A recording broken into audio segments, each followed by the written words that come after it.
Hey, Jim Toscano here, and welcome to the Monday night live stream. I now notice that I have this habit of adjusting the screws on my microphone. Why am I doing that? Um, so, welcome to the Monday night live stream on Monday night, because I know we've done a bunch of these at 10 o'clock in the morning, which confuses the heck out of everybody. But my guest tonight is closer to where I live, so we can do it at the normal time. Before I dig into it, I just want to mention some companies: Vader Drumsticks, Prologix Percussion with their great pads, and we did two amazing giveaways over the last 2 weeks with Prologix artists, fellow Prologix artists Russ Miller and Gary Husband, and we gave away a blackout pad, which Rodney in Nashville won. A buddy of mine won that, and Lucia won the all-in-one pad from Russ Miller, which was an awesome pad. So congratulations to those two guys for entering the contest. There'll be more contests coming up, I promise. And I also want to thank Offset Pedals, Sabian Cymbals, of course, Black Magic Designs for the lovely video switcher and monitors that I use in the studio. And if you get a moment, my Linktree QR code is up in the corner. Just zap that with your phone. Check out my Linktree to all my social links, my YouTube channel. Please subscribe and hit the notification bell if you get a chance. And check out my mailing list. You can hit that QR code and just sign up, and you'll find out about all the upcoming interviews that are going to be happening. And we just added to the roster Adam Deach and Lenny White. So we're going to have some great interviews coming up really soon. And go to my little Kitco site if you want to check out my gear recommendations, which, I'm always recommending gear. You guys know what Apple did to us, right? Just when you got the M1 chip, Mac Mini, and you were like, yeah, I got the best computer. Now they come out with Mac Studio, and they blows everything out of the water. We'll talk about that later. All right, I'm going to get into it. My guest tonight is a drummer, a very funky drummer, an author, an educator, an artist. He's also a composer, which I want to get into that a little bit.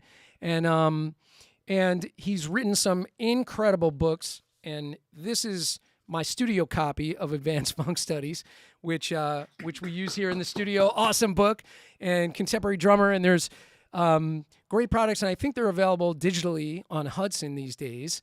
And we became friends over the pandemic, talking gear and all kinds of fun stuff. So my guest tonight, Rick Latham. Here he is, everybody. Yeah. All right. Hey, man. Hey, Jim. How you doing? Good, man. So good to have you on. So good Great to see you. to Great to hang. see you. Great to be here. Yeah. I Yeah. hope we get some good questions and some Yeah. people tuning in. For sure. Yeah. Anybody that's tuning in, please check out the chat. I'll usually jump into the chat around 7:30-ish. So get some questions in there. We'll definitely want to talk to you. And, we are a crazy extended drum family. So bring your questions and comments into the chat, and we will definitely get to everybody, or we'll try to get to everybody. So, yeah, Sure. man. So, you and I kind of met over some tech conversations. I think, did Dom connect us? Dom Famularo? I'm not sure, man. I can't remember actually who did connect us. I think Dom might have. He Yeah. might have. It could have been Dom or perhaps another drummer, or Dom and another drummer, who knows. Yeah. But Yeah. but we did connect, kind of talking tech, and you're kind of like ahead of the curve from a lot of guys. Cuz you've been I've been trying to be, I trying to stay ahead of it and trying to just stay with it, up with it. I don't know if I'm ahead of it, but I started doing stuff online, when the internet first started, man. I was posting, lessons and stuff like that. So, doing the, lighting and, cameras and all this stuff, man, is crazy. And you're like a guru at that stuff, man. You really have helped a lot of us, I know. Oh man, thank So you. I really appreciate that. But yeah, just trying to do it, and especially during the pandemic, when that all started, man, everybody went online Yeah. more, Yeah, more more. so. And we had to, then have different camera angles, and then I had to figure out different stuff. So my stuff is kind of in the low budget kind of, because I'm more concerned. I do a lot of tracks here for people. I'm more concerned about my sound and stuff in the studio than rather online. But Right. but I've been enjoying it, and you've helped me a lot, man. So Uh, it's coming along. I really appreciate it. We can talk about that if somebody has some questions about what I'm using and yeah, what you man. use. I'm sure Yeah, that'd be cool. absolutely.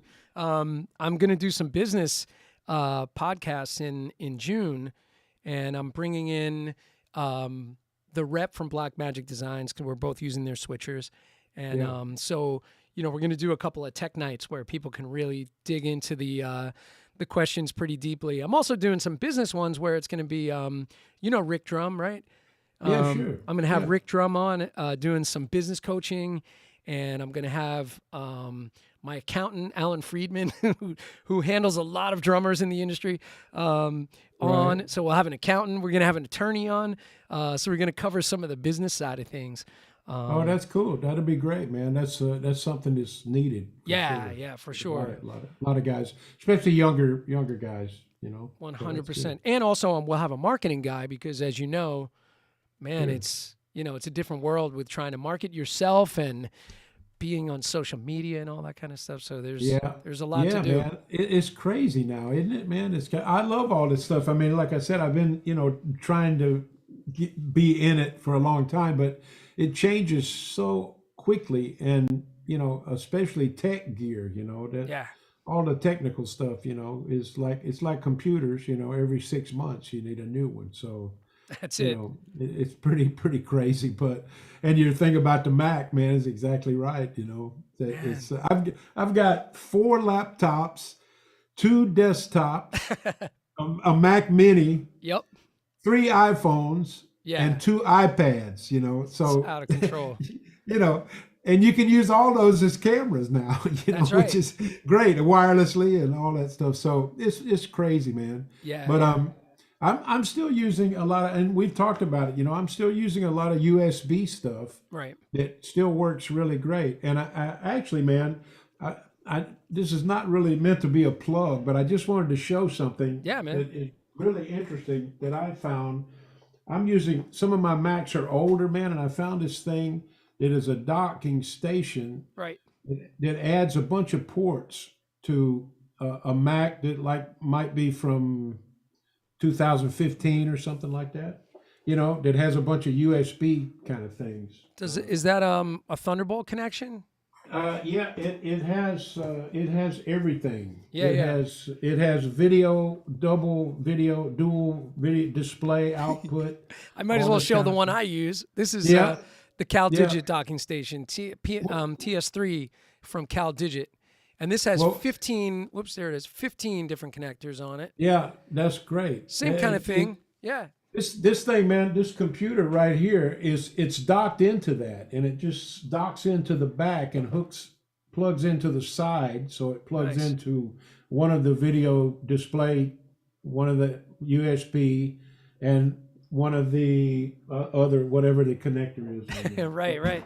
But it's crazy, man. All this stuff is, So I'm still using an older Mac here, this particular thing for streaming and stuff, but it works great, Yeah, man. So, Nice. so, but the USB cameras I'm using, I'm going to switch around and just show the guys kind of what I'm using. I don't know if Yeah, there's yeah, any go for it, questions, man. Go for but it. I can switch, these cameras, 2 shot, 3 shot, and then there's a 4 shot that I use sometimes if I'm talking and showing something. Nice. But yeah, but and this is all in the computer, which I'm using, and this is a program called Ecamm Live, Right. Yep. you know, Familiar with it. and it's cool. It's a monthly subscription, but it does a lot of cool things, and it works for what I'm using. And these are all USB cameras, man, but they look good, Nice. you know. So, and I've got some lights, I know I think you suggested that I get some decent studio lighting, so I've got these I don't know whatever you call them, you Yeah, you yeah. know, so some nice lighting stuff happening. So, it works for me, man. It's all Yeah. good, It's And killer. I've been teaching a long time, so teaching is still a big part of what I do, and I Right. love it, man. I love to teach. So being able to do it more online is cool. Yeah, Though yeah, I absolutely. just welcome back live students now too. It seems like everything is getting a little better, COVID wise. Yeah, me So too. I just opened up yeah, yeah, to in person. So I have yeah. about I'm still about 94% like online. I have like 6 students coming to the house. So Sure, everybody sure. else is online, but the good thing is, what a lot of students may not have understood before is that the online lessons thing works. And now, if we get like a snowstorm and they're like, "Hey, man, I can't come. It's for the roads are really bad." It's like, "Oh, let's just jump online," So Right, no right. more, no Don't more cancel. snow days. Don't cancel your lesson. Yeah, yeah, Yeah, yeah, yeah, that yeah. helps. So That's funny. and Yeah, that's actually, funny. even with like some of my older ones, they would be like, "Oh, I'm going to be in the area. I'm going to come in." But now it'll be like, "Oh, I have school that night, so I could just jump on my laptop." So it really gives people the understanding that there are options, for all this Sure, stuff. So sure. It's great, man. The online stuff is really great, but it's still not like being there. of That's the course, thing. yeah. It's not But I'll tell like you, man, we being. get pretty close. And Yeah. Famularo was doing the online lessons when it was dial up, and Right. Sure. Yeah. Me too. Yeah. man, like, and it's even a kind of a funny anecdote about that is, do you know Chet DeBow? Yeah. Sure. Yeah, yeah, Sure. Chet's a good friend of mine, and Yeah. Yeah. Chet used to do dial a beat, dial a beat. You'd like dial his number, and the answer machine would play the groove of the week. It's just like Oh, dial. that's funny. That's good. That That's was like good. pre-internet kind of thing. Yeah. So like it's pretty funny. Like he was already thinking technology, in a way back Sure. then with the answering machine. Well, man, I Um, have to tell you, Chet's book inspired me, man. I mean, I I had was gonna Chet's ask that you. funk drumming workbook, man. I had that when I was going to North Texas, man. Yeah, And that was one, and he knows this story, and that was one of the things that kind of inspired me. Had some cool grooves in it, and was way ahead of its time, I think. And definitely. yeah, You yeah. know, you know So what was cool with that book too. Like what I would do is there some of them, I would play them in slow motion when I was first learning some of those grooves, right, and it was so just a lot of licks, just a lot of grooves. It didn't have. yeah. I don't remember it having any text in it. I Well, think it had right. There's no text. It was basically just groove after groove after just groove. right, And right. so I would check off the ones that were like I could only play them slowly because they were just so weird, the Sure, linear movements. And I sure, would I would check those off, and then I kept coming back to them and just slightly increasing the tempo. Eventually, till I was like, "Oh, that's what that's supposed to sound like." Because it wasn't like you had a CD with it where you could pop it in and be like, "Oh, that's what Chet's sure, playing." So I sure, remember sure. like really digging into that book when I was a kid. I had all of Chet's Yeah, books because yeah. his brother lived up the road from my grandmother, and Okay. so his brother, Lou Senior, rest in peace, Lou. He had a club date band out on Long Island, and so he lived right on my grandmother's road. My grandmother had a private road. He lived at the end of the road, and so I would go up and hang out with his nephews, Chet's nephews, Oh, that's cool. and they Okay. both played music, and one of them still does. And I would hang with them, and that's how I got turned on to the drums. Was Chet and his Oh, nephews? cool. Yeah, yeah, Oh, that's cool. That's good, man. yeah. That's good. So Yeah, we still keep in touch. I mean, I haven't talked to him in a long time, but we keep in touch like on Facebook and stuff. he had Since heart then. surgery recently, but he's doing Yeah, good, yeah. man. I know, man. He's doing Yeah. well though. Looks Much love great. to you, Chet, man. We're sending love out to Yeah, you. yeah, yeah. Today's Mom's Day, so I'm sure he And was hanging out with Mambo, Mom. and Mambo. Mambo, man, Mambo. She's what 102 now or Yeah, something. yeah. Yeah, it's She's gonna crazy. she's It's gonna great. outlive everybody. Incredible. That's great. Yeah, yeah. Chet's a good guy. So I Yeah. wanted to ask you, like, before I dig into your story and go back, because we're gonna go back. We're going way back, Way back. way back over there, all the way back there. But I want, like, what is happening now besides like the online lessons thing? You've been shooting a lot of video clips. Are you doing any playing? Is like any playing coming back for you now? Yeah, yeah. I just relocated last year. Actually, it's almost been a year. In May of last year, my Right. wife and I relocated to Columbia, South Carolina, and we're loving it. Eating Back. a lot of great barbecue and and, Yeah. and paying less for gas. That's for sure. Oh yeah. But yeah, man, I'm playing with some guys here. I have a great band here. We call it the Groove Brothers.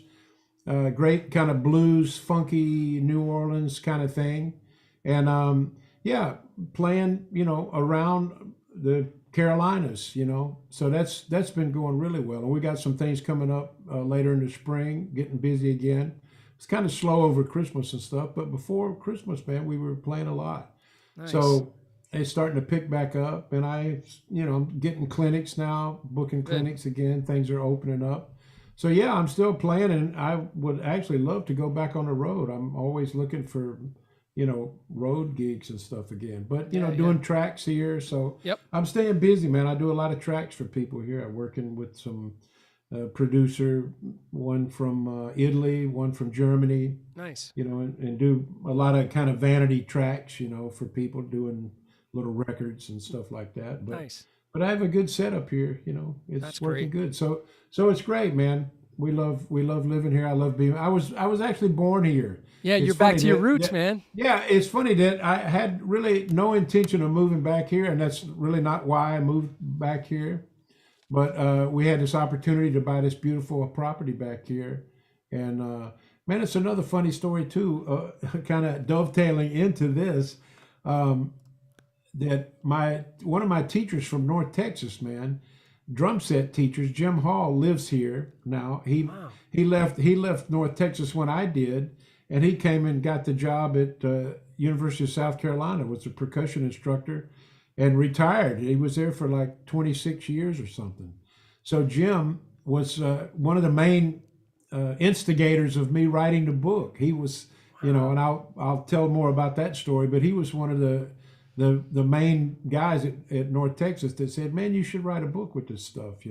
So Jim is here. His wife is a real estate agent, so she she helped us find this beautiful place. So Oh it man. just was kind of crazy how that all happened, man. But like I said, it's great. It's really great. So yeah, I'm staying busy. Very busy and about to get busier. Things are opening up, which is good. Right. Yeah, man. Ah, sweet. So, so So let's go back and before like I'll do the chat in about 10 minutes. We'll check into the chat. I see a few people okay, filing in. So okay, um okay. Garibaldi won't be filing in tonight because he's playing in New York. Yeah, yeah, yeah. When you tell him you couldn't go because you were doing my interview, man, I love it. But tell him I love him and tell him hello. Yeah, man. So we're thinking about you, David. Have a great show That's right. in New York tonight. Big, Yeah, yeah. huge influence on Oh me my too. God. David, rock on, David. Holy moly. It was really a love fest. I had Gary Husband on and David was in the chat Uh and huh. David's going, Gary, man, I love your playing. You're such an innovator. And Gary's going, Dave, you influence me so much. They're like going back and forth. It's so fun. I love when drummers get on and have a love fest on my chat window. Sure, sure, man. Well, we're all a big family, man, which is great. Yeah, I think man. it's we all learn from each other, and it's all great. That's it. We're all open to like sharing ideas Oh, and stuff. I got Um, some music happening in here. oh, do you? Yeah, that's not me. That's not me, is it? I don't think so. I don't know. I don't have any music playing. That's weird. Is anybody out there in the chat land hear any Sounds music like playing? it sounds like something's happening. I don't know. If you don't have the Facebook window open, do you? I do not. Ah, yeah, I don't know. Um, Let's well, we'll figure it out. But I did that I that told is the chat people to pop, tell us if they hear music playing. I don't think so, I but I don't hear it. I don't know what you're in. So I hear it. I hear something happening, man. It's you got crazy. some neighbors that are musicians over No, no, there? it's some kind of weird like a keyboard up. It was What's I that? have no idea. It stopped? No, it sounds like it's kind of going in and out. Really? Oh, that's weird. Yeah, I Yeah. don't hear it. But you guys will tell us in the chat. Nope. Just what's in my head, Jim. Oh, Jack. My buddy Jackson here. He's a great producer and engineer. Owns a studio in New York, and he said Yeah, he doesn't hear any music either. this is crazy. You have ghosts in your I machine. I do. I do. We might have to come back, man. Let me see. Yeah, nobody hears it but you though. So just so you know.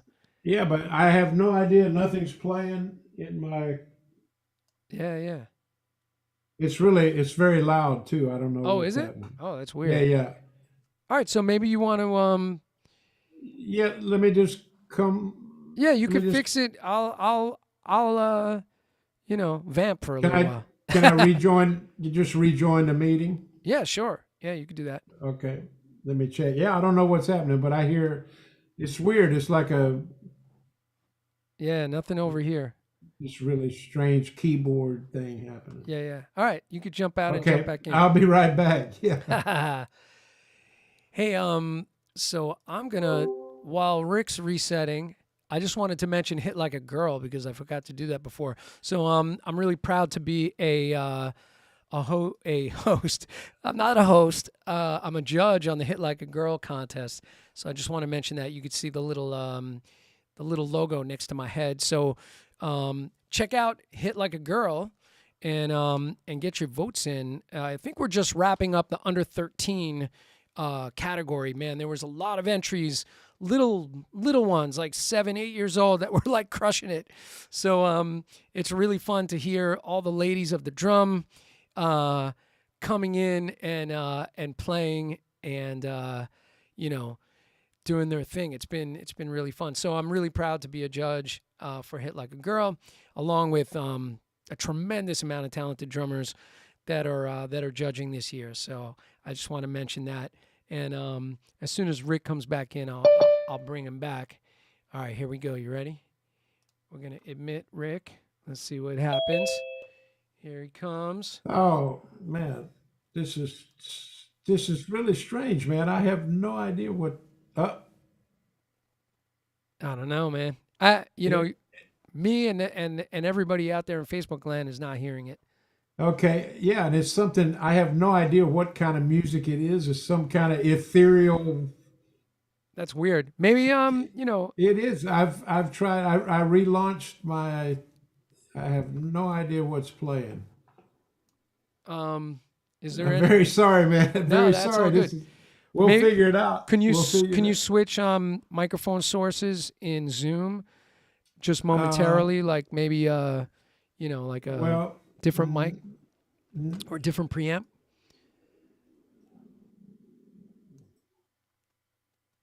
hold on one second. Jack Walker just goes, random stem from a project that got auto imported into Apple Music. Yeah, check Apple Music. Make sure that's not I running. did. I did. I just Yeah. did. Yeah, and it's really it's interesting too because it's something. It is something on my end, but it's Yeah, yeah. Maybe shut down it. What are you running? Pro Tools or Logic or something? yeah. It's nothing's running. Uh, Nothing's running in my computer. That's what's really strange. Ghost in the machine. Jack goes, Yeah. he may have hit F8 by mistake.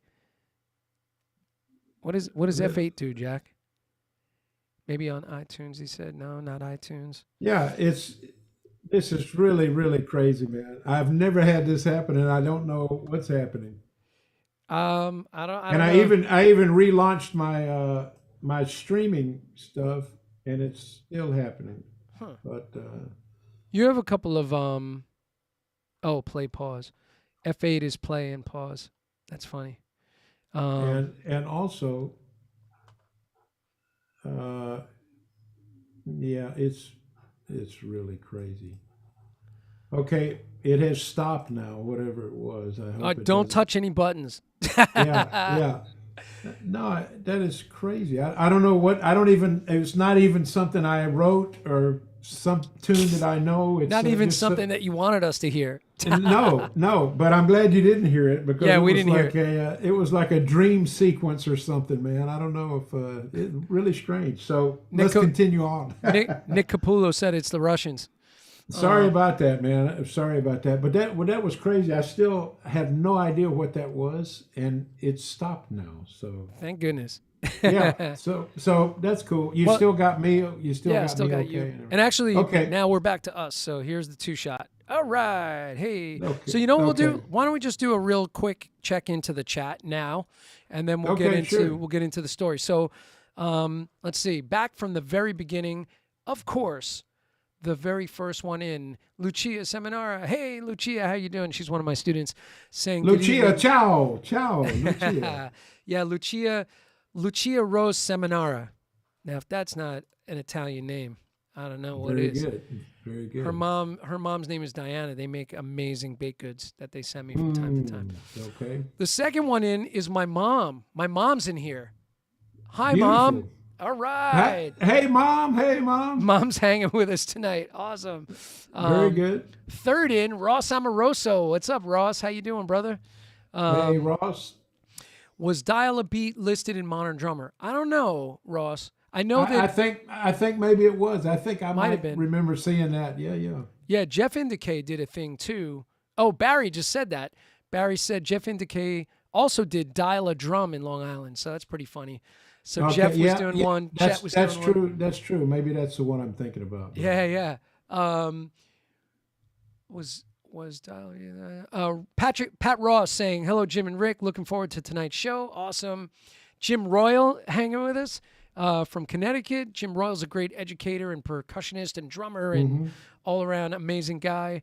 And he said, "Hi Rick, I've been using your AFS book, Advanced Funk Studies book, in our studio curriculum for 30 years. Thank you." Beautiful. Thank you, man. Yeah, Beautiful. man. I really appreciate that. It's always great to hear that, man. You know, the book is 42 years old this year. And Yeah. it's incredible, man. A lot of schools still use it, and it's just incredible that it still has legs and it's still doing well, man. I still sell thousands of copies, You know what's a amazing year. too? I mean, as far as like the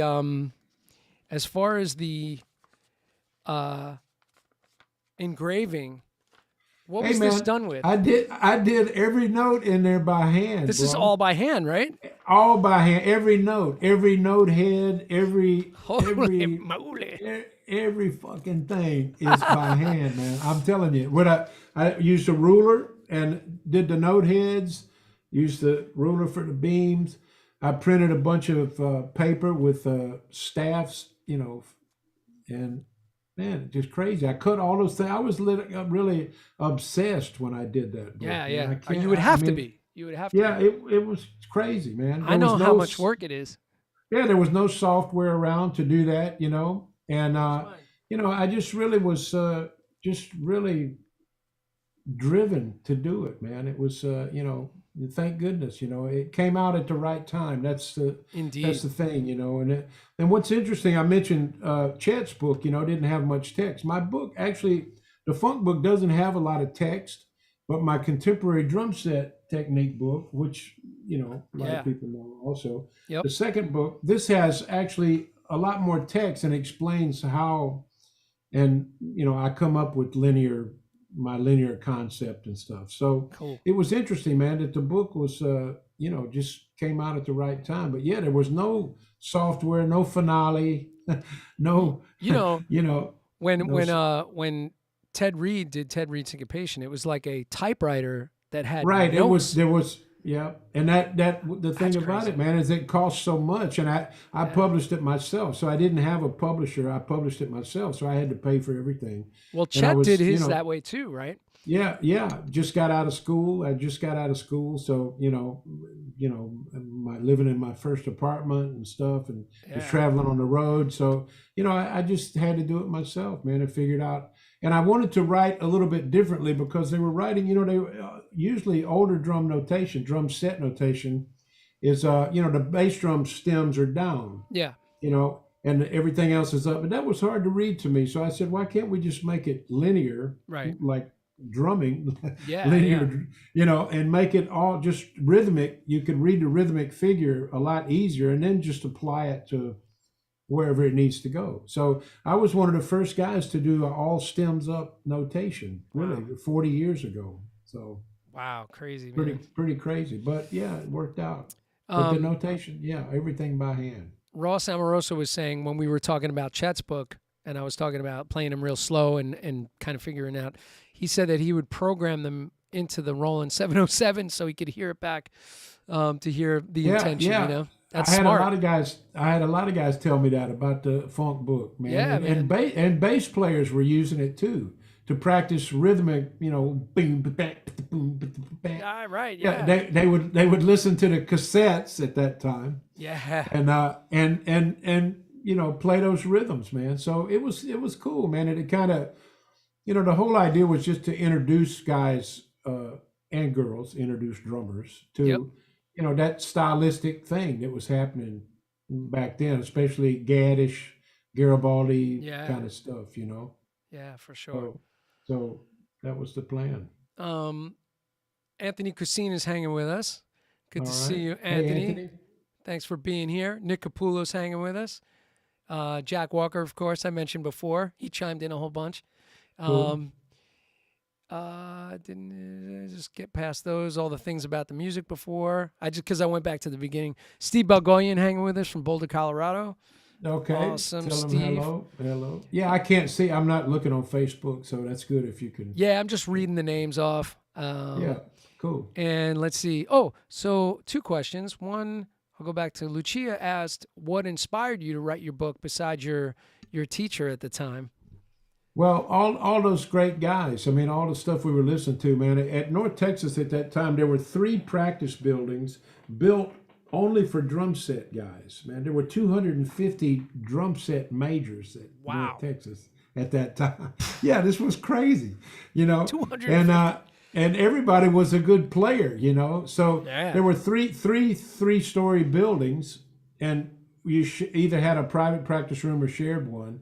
So there were 2 sets in each. Everybody had their own private drums you brought to school and stuff. And then you'd walk down the hall and hear like one guy sounded like Tony Williams, one guy sounded like Elvin, a guy playing funk, a guy playing Latin, and man, just we were listening and transcribing as part of our lessons, a lot of the stuff that was going on at that time. And just all this music at that time, man, and especially Gadd. Steve Gadd was such a huge influence on me. I mean, I loved Buddy Rich and grew up, loving Buddy like every drummer Yeah. in my generation did.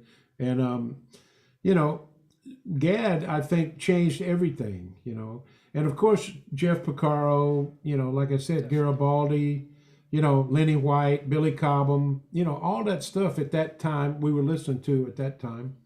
And man, it just inspired me to learn more about that style, and I could really identify with it because I had a big rudimental background. Yeah. So, and Gadd has a big rudimental background too. So I'm not comparing myself to Steve Gadd.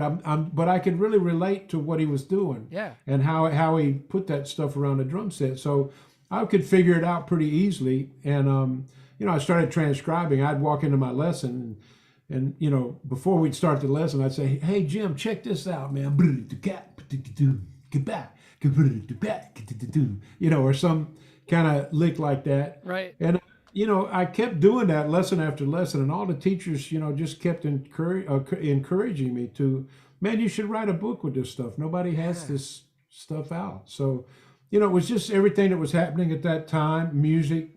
I don't know if anybody's familiar with those Bob James records, man, but Yeah. those, man, incredible stuff that kind of fused classical music with fusion and funk and, Yeah. pop. This was crazy. And just all the music at that time. And it Yeah. was just a really special time, I think, in drumming, that really everything kind of shifted to this more linear kind of style. So I was really just, you know, um, motivated by all the music I was hearing and all these drummers around me, everybody playing and stuff. So that's kind of how it came about. And then, like I said, I finally just, said out, okay, I'm going to sit down and do this. So, you Yeah. know, It's a ton it's of like work, but it, definitely worth it, it, right? it was a lot of work. Yeah. But it is great, man, that it's still being, like I said, it's still being used a lot, Yeah, which man. is cool. And people are getting into the second book a lot more too now. That actually came out in 1990, so it's been out for a while too. Wow. So By the way, Anthony Cucina asks, what kind of things do you focus on these days to improve your playing? So, as you and myself, um, and even Russ Miller was saying last week, like uh you're always a student of the instrument. You're always going to push it forward. So, like, man, what do you find yourself gravitating towards? What are you working on? Well, I don't work on anything specific right now, but just time, Yeah. I play to a click a lot, man. I'll play, just sit down Yeah. and play just off the top of my head, but I Right. record a lot here too. So, Yeah. that is practice. Like every day I'm recording a track or something. So, you know, I like to play with a click, man, and play time, play shuffles. That's another thing that I learned living in Texas, man, and, playing with BB King almost 50 years ago. Wow. That, that's a lesson in itself. So, Yeah. I don't really, not really working on anything now, but always working on better time and a Yeah. better feel at certain things, certain shuffle, even rock shuffles and one handed Right. kind of things. And foot technique, work on a little bit, but I Yeah. always, I like playing swing, man. I hadn't played big band stuff in a long time. I was a good big band drummer in school, of course, playing with the lab bands and stuff at North Texas. Yeah, man. But I like to do that. I'll read a chart every once in a while and play along and something like that. So, and I still play things out of my book. I still go back and That's good. You got to think, keep it sharp, right? there's things. Yeah, I don't memorize any of that stuff. A lot of people say, "Hey, play solo number 7," and I have to go, "Oh man, What? I don't remember solo number 7," but go back and listen to the tape. I played it on the tape, 40 years ago. So I love the feeling of, like with my book, when I have students that are working on specific pages, it makes me keep resharpening, those pages, right? Because I got to go back and play them with the students. sure, But exactly, yeah, it's great. exactly, yeah, yeah. Oh So man. yeah, just working always on better time, better sound, getting better, getting a good sound out of the drums. I think that's Yeah. something a lot of drummers don't work on, they Mm. work on technique, but they don't work on their sound, Yeah. Having a good sound is really important, man. Yeah. Getting a good sound on the drums, and it 100%. seems like a lot of people now, especially with all the online stuff, because you have to do so many different things to your drums to make them sound good online. Right. Like I said, my stuff is pretty dry online, and if I play some later, people can hear that. But it's not super processed. I have it bypassed on all the Yep. effects and stuff. A little bit of the reverb, but when I record, it sounds great because I use all the plugins and all Yep. the various miking techniques and stuff. But getting a good sound is really important, and that's what Yeah. I'm always. Every time I record, man, every day, I love recording, and I love the studio. And every time you play in the studio, you learn something about Oh yeah.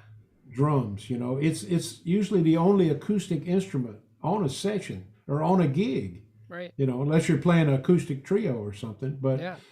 the drums, man, you got to learn how to get a sound. And One that's what I hundred think percent. more drummers should really spend time with, trying different head combinations and tunings. And what I was going to say about the internet, it seems like a lot of drummers, the drums all sound the same. They're all compressed. Cut. Yeah. Yeah. The snare drum, but that won't sound good live, man. I mean, Right. that's, so Yeah. there's They a got lot of, they got the drums sounding like everybody's toms now online right. sound like doo, doo, doo, doo. Yeah, Like yeah, everything's yeah, super thuddy and no yeah, tone. And I like yeah. a big open sound out of my drums. I like my drums to Well, sing. So yeah. yeah, Well, man. that's what I like too, and Yeah. that's so it's as far as working on stuff, just that working on better time. Always, you can always work on time. Yeah. So Lucia asked the same question pretty much. What's your practice routine like these days? So playing time, playing. Well, yeah, rudimental stuff too. I do a lot of rudimental stuff, man. I still do a lot of hand exercise. Every day I play, man. Having my coffee in the morning. I have a downstairs in the kitchen. I have a practice pad, and Oh, cool. I play every day. I play, Nice. so even on vacation or whatever in a hotel or, sometimes I'll post stuff playing on a pillow, in a Yep. hotel and stuff. That's still great. That's just to stay uh, warm, keep your muscles going, That's it, man. Got to keep that. So, a lot of rudimental stuff. Yeah. Yeah, Yeah. keeping those hands together. We do Sure. on Thursdays we do a hand technique workshop that I've been doing for years, and so it became an online thing. So we used to live stream it. lately we've been doing it just private with me and a bunch of students, but Right. we'll live stream it again. But it's super fun. I wrote this book of tech of routines, combinations, and stuff. It's 100 pages long now, so I guess I'm probably going to wind up either self-publishing it or we'll see if my publisher's interested. But it's Right. like 100 pages of combinations and routines, for hand technique stuff. Really fun. Sure. I Yeah, it love it. seems like that's popular now with the, Gadamants has his thing out, and Yeah, I've yeah, been I've been I've been working on a book called American Snare Drumming. Man, it's right. I've been working on for years and just haven't had time to finish it, and it's just patterns, and Yeah, playing the snare drum to music is cool. yeah. Just turn on the radio, man, and just play rudiments to what's on the radio. That's a That's a great great way to thing. make your rudiments groove. Exactly, Yeah, yeah, yeah. exactly. Peter Retzlaff hanging with us. Peter's a All great right. drummer and educator from New York City. Well, originally he's a transplant from Ohio, but he lives in New York. He actually lives in Brooklyn near my mother's house. My So, my daughter lives in Brooklyn, man. oh Yeah, really? Yeah, my yeah, mom's still yeah, in yeah. Brooklyn. I grew up in Brooklyn. It's all right. What part of Brooklyn is your daughter in? I'm not sure. I forget the street name, but she Okay. just moved there. Like when we moved here, she moved to Brooklyn. She's a Oh writer wow. for the Atlantic. She's a journalist for Oh the my Atlantic. God. Yeah, Oh yeah. man. If you want And me to she, check in on her, we can. yeah, yeah. Well, that's Liberty. Liberty DeVito always tells me because he's in Brooklyn, man. He always tells me, he said, "Man, I'll keep an eye on her, man." Yeah, we'll keep an eye Yeah, on her for you. yeah, yeah, yeah. Oh man. My buddy Rob Glick is in here, bandmate and buddy Rob Glick, great bass player. We've been playing together for years. We just had a record come out called One Block East. Cool. To Eden is the name of the record. The band is One Block East. It's like a jazz fusion, funky groove oriented kind of jazz fusion. Right. So that's out on all streaming platforms. One Block No. East. There you Um, go. Hannah hanging with us all the way from Denmark. She said she spent a ton of hours on your books. Thank you for Oh, all the beautiful. inspiration. I love Nice, Hannah. Denmark, man. I was in Copenhagen one time producing a record in Copenhagen, man, and had like a number 3 hit in Scandinavia Wow, with holy a moly. band called Alliance. Yeah, this was a great story, man. And we played this thing, man. This was before 9/11, and all, man, I took a huge set of drums over there, flew it over, and produced this record and played on it. And man, it was great. It was like a West Coast kind of. They call it West Coast music, that kind of Yeah, style. Bobby Caldwell, kind of Michael yeah, McDonaldish kind of stuff. Al Jarreau, and man, it was great. Great musicians, a great studio, beautiful studio and stuff. Man, it was really fun. Copenhagen was great, man. A wow. lot of great memories from there. Very Really cool. good. Tim Hall hanging with us, checking in. Very good. Um, could you, Anthony asking, can you talk about your home recording setup? Sure, sure. Yeah. So give us Um, a little kind of overview of what you got oh, set up there. okay, I'm using. Normally, I use. I have Pro Tools and Digital Performer, and also Logic. But I use actually Digital Performer mostly to track in and stuff. Sometimes, if clients want to use Pro Tools, I'll use Pro Tools. But they're all the same. Yeah. But I have. I'm using a Mac, and I have a bunch of plugins and stuff. So nothing too elaborate. Some good preamps and stuff like that. Good microphones, Yeah. and and some of that stuff too, man. I'm a big believer in the great equipment. It definitely pays to have great equipment. But 100%.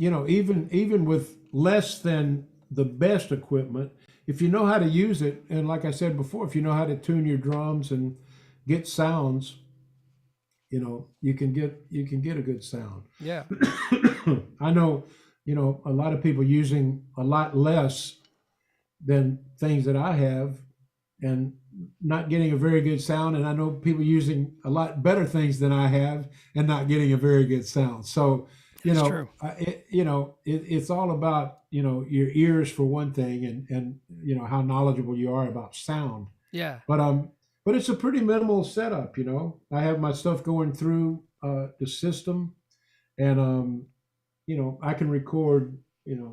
16 live tracks at once if I want to. If I want to have, there's room up here for a couple of guys. Yeah, I could record rhythm section live, but normally just do drum tracks up here. Right. Yeah. And I don't know what else I could say. I mean, specifically if they have questions, What are about. you using Uh, for an interface?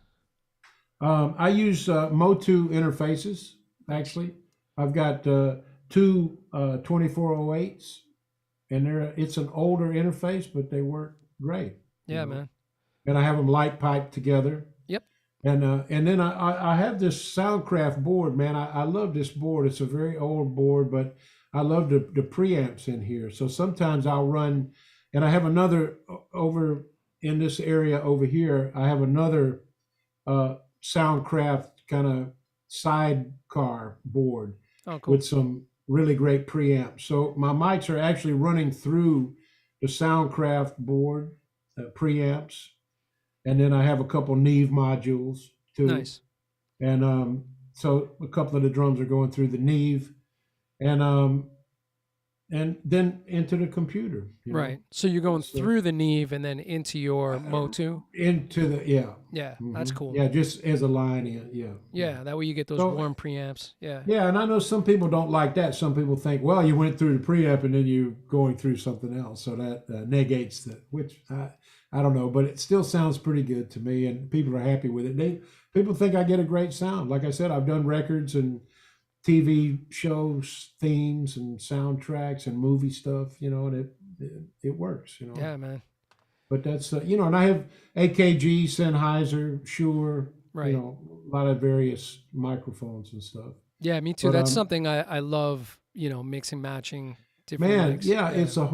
that's a whole world of and mic placement and stuff too, man. Yeah, That yeah. can really be so it can make everything change. Yeah, for sure.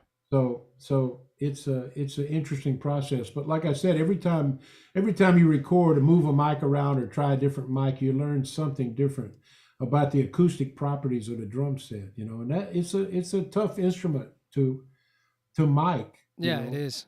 And if you don't really know how to do it or used to doing it, it can take a while. But if you know what to do, and how they react, man, you can get a pretty good sound with minimal trouble and minimal time. you Yeah, know yeah. It's funny, like in here, I mean, I have a bigger kit, but there's like 14 mics in, including room mics and the kit mics sure. running on this kit. But a couple years ago, and we're about to track in late March with Larry Campbell producing, Hmm. and I work with this guy Roger Street Friedman. He's a singer songwriter, and in his studio we use the Johns Glenn kind of setup. Right, Um, sure.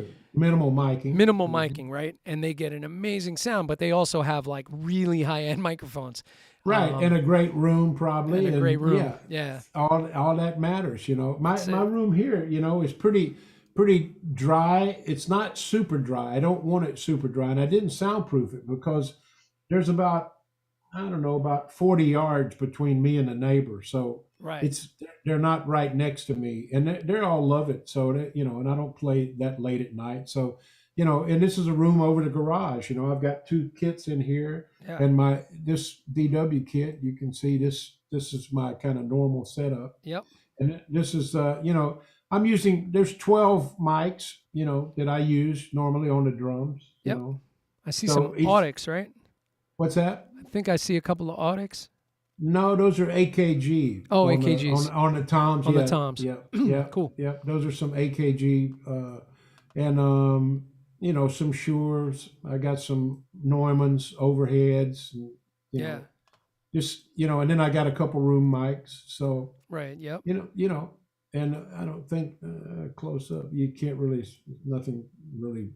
That's a little better of the, Good maybe old 50, SM57 on the 57. snare. Yeah, yeah. And I've been Me trying too, different man. stuff. It's funny, man. I've been trying different stuff, and that's an AKG. This over the hi hat is a C451, which is a really great condenser mic. Nice. If people are interested in the C451 is a great mic, overhead hi hat mic, AKG. I got But the I'll show the overhead. Wait, where's the overhead? There we go. I got the SM81 on the hi hat, Uh-huh. the Shure Yeah. SM81. Sure, sure. Yeah, Hmm. which I love. And then I have AKG C414s on top. Right. And then I'm using Audix mics on the toms. So I have D4s on the floor toms and D2s on the toms. Hmm. SM57 on top of the snare. I have SM56 on the bottom of the snare. And then 2 kick mics. I have a AKG D112 on the inside, SM Beta 52 on the outside of the kick drum. So, I but have a I Beta changed that up. 52. Yeah, I have a Beta 52 and a Sennheiser 421 on the kick drum, which I love. Yeah, that's a nice I, mic too. I love the 421s on the toms. I just don't have 5 of them, you know. Yeah, exactly. So, but that's a great tom mic for the studio. I think the 421 is I would throw the favorite. 421 though, even mixed with other things, just on the floor toms, because those are Sure, such great. They do so well with the lower end. sure. Yeah, Yeah, yeah, they're great mics, man. yeah, I love that's one of my favorite mics for sure. yeah, for sure. It's really Um, great. So cool. that's, So that's kind of what I'm using setup wise. nerding out on mics with Anthony Cucina. All right, Okay, Nick okay. Capullo saying where? Oh, were you recording to a click in the '90s or earlier? Sure. Probably, Yeah, yeah. I in would in think the so. '90s for sure. Yeah, Earlier, I did some things when I was living in Texas, still going to North Texas. That was late '70s. yeah. We used to click. I did a couple albums when I was in Dallas, Yep.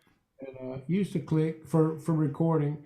It's always I don't mind using a click. And it's always it's the it's the truth teller, man. Yeah. Sometimes it's not the drummer that's having the problem. It's some of the other guys. So Yeah. when you're on with a click, you can put it on and you can tell who is But now with the way they're editing and stuff, man, you got to do that stuff so Yeah. it's locked up and stuff. Everybody's on the grid these days, so But I don't lock anything up here, man. I never lock anything up or quantize or do anything with my no, no. tracks. I, Good. I if some if somebody I'll send them the tracks and what they do with them after that. Right. Yeah, yeah. I don't know, but I never do that, I man. I also always I kind of, I love doing full takes. And so right, I never want to exactly, punch, so like right, I'll right, send like Rob Glick who's in the chat would contest to this. Like I would send him a track and then he would say, "Hey man, in the B section, let's do this in the B section." And I'll be like, "Oh yeah, cool, right, that's a great idea." And I would right. go back and retrack the entire tune and make that little change. And he would be Sure, like, "Why didn't you just punch that one spot?" And I'm like, "Nah, man. I just yeah. I like Yeah, playing sure. full It's a playthroughs." different vibe, man. It's Yeah. a different vibe. And it's hard to, especially if you've moved your stuff around or moved mics or anything Oh yeah, if you do after any, yeah, then it's out there. after after that, man, it's like to get that same exact sound is incredibly hard. But Yeah, yeah, I'm the same way. I like to just play it down. yeah. I'll punch in sometimes if there's room on either side of it or something. Something But minimal, yeah. But yeah, yeah, yeah. But yeah, and it's yeah, man. especially if you're playing loose and there's cymbal work going on. It's really hard to match that kind of stuff anyway. Sure. So Yeah. let's see, John Gill hanging with us. Hey, John Gill from All Oneonta, right. New York. Hey, Um, John. nice. Um, and Timothy Hall says, "Hey Rick, I've been wanting to switch to traditional grip. I've been playing American and French grip for 40 years. Is this a good idea at my age of 55?" My answer, yes. What is your answer? Yeah, yeah, yeah. I think, whatever works, man, but I don't That's think it. it's too late to change. That's for No. sure. No. In I've fact, been playing traditional grip. I played traditional grip my whole life. I mean, because I was taught traditional grip and big rudimental player in the '60s. When I started playing, so it just feels natural to me, man. I never felt like match grip was anything for me. I right. just didn't didn't get it. Well, take as far as like changing grips in the middle of your career. Look at Hmm. Steve Smith, who was a traditional grip player his whole career, and then Right. actually because of some issues that he was having with his hand, he was coming over into playing match grip, and he wrote a Uh-huh. whole book on it, Pathways of Motion, Right. and he started playing match grip later in his career. He still does both, but he Right. plays matched on some stuff. So if you look at some of the clips when he went back on the road with Journey for a little bit, he was playing matched on some of that stuff.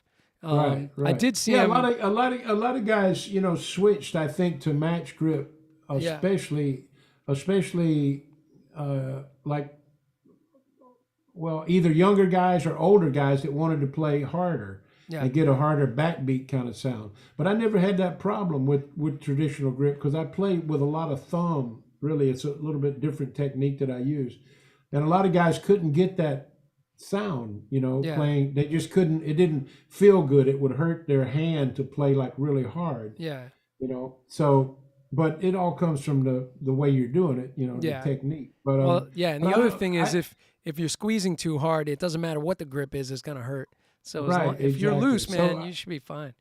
but Tim, I don't think it's too late to change, man. I think it's you know, let's have a couple lessons, man. I'll show you how it's done. Nick Capullo said Gad switched. Um, That's yeah, and well, actually, I well, mean, he I'm a still plays both. I've seen him play both. right. He plays both. I'm a switcher in the middle of a tune. I might switch, so I play both ways. I play traditional and match depending on what I'm playing, what feels better for that particular tune. So, Yeah, um, it's funny for me, man. I just match grip just does not fit in my thing for you some you reason. remember But Buddy would always say like match grip match grip is for for those rock drummers, right? And then right, so he would yeah. say all these derogatory things about match grip, and then there's a clip of him in the I've '70s seen him. I've seen him do playing match it. grip, right? Yeah. Right. Um, Yeah. Yeah. Yeah. it's pretty funny. Yeah. I don't know if he's poking fun at people, but he did poke fun about it. But then I think he was playing match for a little bit just because it was right.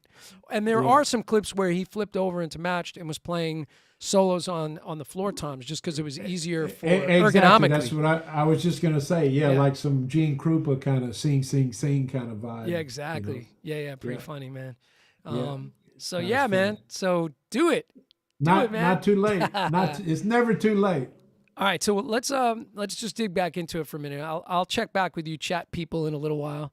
There's a lot of Yeah. action in the chat tonight. That was Yeah, fun. I'll be happy to answer some more questions. Whatever. So my question is, I think you said you started playing like when around 12, right? 12 years 12. old. Yeah, I was So 12. I always ask this, but what was like the spark that you went? What did you see? Because you must have seen something or heard something and went, "Oh man, that's what I want to do." So what was Man, that moment? it was Buddy on the Tonight Show, man, with Oh, Johnny Carson. yeah, man. Yeah. Yeah, my parents used to let me stay up at night, man, late because that came on late here Right. in South Carolina. I started playing here when I was 12 years old, and yeah, the Tonight Show with Johnny Carson, man, and Buddy used to come on. They were big friends and stuff, and Johnny played drums. A lot of people don't know that, but Do and those Ed Shaughnessy drum battles. Ed and Louie would be on sometimes, and then I became really good friends with Ed and Louie when I moved to L.A. And they were big, really big proponents of the book. I mean, they really Yeah. helped get that book out, man. They would always recommend it and stuff, and wrote some great comments about it. But it was Buddy, man. And see, I just saw that, said, and then I got a drum set for Christmas when I was 12, and Wow. it's funny, man. I was kind of a natural player. I mean, I don't mean that, not being arrogant, but I was pretty good naturally, just picking it up. And then I started taking band in school and Right. learning rudiments and stuff like that. But yeah, man, By the Buddy way, was. what was that first drum set that you got? It was a True Tone from Western Auto Stores here, man. It was like a, Taiwan made, really, I think it was $129, man. Nice. Blue Sparkle. And some people remember Stewart drums. You might remember Stewart, but the Stewart parts and lugs and all matched that. So I'm sure they were all made in the same factory, probably Wow. somewhere in Taiwan. But man, it was, 22-inch bass drum, 9x13, 16x16, floor tom with legs, matching snare drum, killer. It was killer. Nice. Had a L arm cymbal mount on the bass drum, and it would Yeah, yeah. always kind of Tilted fall over. over. Trying to you crank know. that down. But yeah, man, from West Columbia right here, man, I got that drum set, man, and I loved it, man. And later I bought another matching tom I could buy. I think it was Stewart that matched that same look. Wow. Added another mounted tom, and then I bought some better cymbals, and that was my first kit. It was at 12 years old, man. Pretty amazing. My first complete kit, because I did find a bass drum when I was a kid, and I had like, kind of put something together with garbage. But my first real kit was a Ludwig Red Sparkle 70s Red Sparkle kit. Oh, And cool. the inside of the shells at that time were White. that gray Were, speckled. were they gray or white? It was like a or 'Cause- gray. It looked grayed, but it was like a okay, yeah, speckled paint on the inside, right? This speckled right, finish. right. And yeah, that was a 24 14 18. Oh, great. Yeah, Yeah, with a cool. with a chrome like superphonic snare, and I was like little. I was tiny, and I was playing on a 24 14 18. I have pictures of that somewhere. I got to pull that out. Wow, that's great. That's great. Yeah, yeah, big drums. My first real professional drum set was a Slingerland kit, man. Great. Nice. Like sky blue pearl, man. Double bass drums. Nice. Oh yeah, man, that was killer. That was a really great drum set, man. Really killer. It's funny when I had that red sparkle kit for a bit, and then when I got into like ninth grade, I was going into high school. I said to my dad, I was like, "You think we could get another tom and another bass drum?" And he was like, "Yeah, okay." So like for my birthday or something, I got a second bass drum. So I had two Oh, beautiful. 24s, Oh man. and we went 13, 14, 18 with two 24-inch kicks. And I remember taking Oh, that to gigs in my mother's little Datsun 210 hatchback, like trying to dude, pack all these drums in. that's great, man. That's great. That's great. Yeah, I used to carry my doubles all everywhere. Everywhere, right? They were 22 by 14, two 9 by 13 toms, and a 16 by 16. Wow. And yeah, I love, man, double. I was a killer double bass player. Actually, my book was kind of started as a double bass book, Oh, believe it or wow. not. Yeah, and I was going to put a bunch of double bass exercises in there, man. But then I kind of shifted to that linear Yeah. kind of thing. And good thing it did because it was Yeah, quite successful, right? exactly, Yeah, yeah. exactly. Yeah, it's funny. Oh man, very cool. So Yeah, so yeah. then so Er, so you got the drums and you were doing some stuff in like school band, right? And then right, going through going through that time, like what was sort of the music that was inspiring you besides seeing Buddy on the Tonight Show, which man. was me too. I had a band. I had a band here in Columbia Water break. with with some guys. Yeah, yeah. Had a guy here, some guys here in Columbia, man, and I still see. I just met some of the guys. We had lunch a couple weeks ago. Oh, nice. First bass player from junior high school, man. We played Hendrix, man. We were playing some, you know, um, yeah, we played some Cream, Nice. and there was a bunch of like kind of bubblegum pop music on the radio at that time. We played a bunch of those things, Yeah, yeah. you know, and What years was man, this just about? oh man, let's see, 66, 67. Wow. Yeah, yeah, yeah, Nice. yeah. 68, Yeah. 69. Yeah, yeah, A lot of yeah. good music coming Great. out at that time, Oh right? man, it was great, man. A lot of R&B, and especially here in the South, there was a lot of soul and R&B, Yeah. at that time too. And so, the Temptations, Four Tops, all that Motown kind of stuff. Yeah. So that was great, man. So just all I was, I like music, man. Just every kind of music. So When so that was that like your first band that yeah, like yeah. Very junior first high-ish? band, the High Pretentious Amoeba. The Hypertentious Amoeba was the name of the band? Yeah, Very yeah. psychedelic Uh-huh. name.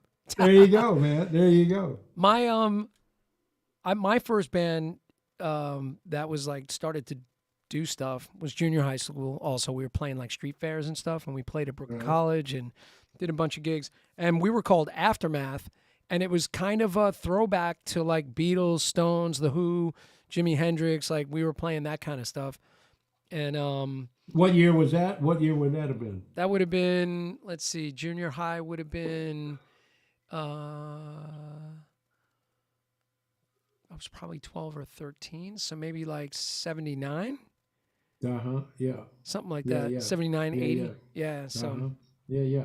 Yeah, like a generation yeah, yeah, exactly. after. Yeah, yeah. Yeah. Yeah, everybody, it's funny, man, that everybody like in my generation was really digging that Motown and Yeah. Hendrix and also some of the psychedelic kind of stuff that was happening. Hendrix, Cream, Right. that kind of stuff. So it's interesting, man, how music is. I just like music with a good groove. Yeah. I like everything, man. I could, play a pop tune. I still like that now. That's why I like to play funk, R&B. Yeah. Just play a groove, man. I'm not really a solo drummer. I mean, you know, I like to play beats, Right. you know, and grooves that, lock in with the band and make people dance, That's what I grew up kind of, you know, the drummer's role, Right. Yeah. Yeah. it Exactly. was to do that. Yeah. Yeah, man. Very cool. So you get through sort of that junior high period. Then what about high school? So playing in high school band. Yeah, high school band. The band here actually was really Brooklyn Casey High School, man. I went to 1 year and then moved. We moved to Greenville, North Carolina, and then to Shelby, where I finished high school, Shelby High School. And those bands were all, playing like, all the great marches and stuff at that time. Right. I graduated high school in '73, so at that time, and Brooklyn Casey High School, man, was like the state champion marching band, which was played all the great marches, and I had to learn all those, the Downfall of Paris, and Connecticut Halftime, Three Yeah, man. Camps. We played all that stuff as like cadences. Yeah. It was before tenor trios and all. We Right. didn't even have leg rest, man. I had a snare drum that was, you know. So I don't mean to sound old, man, but that was the time. That was what happened That's what it before was. leg rest.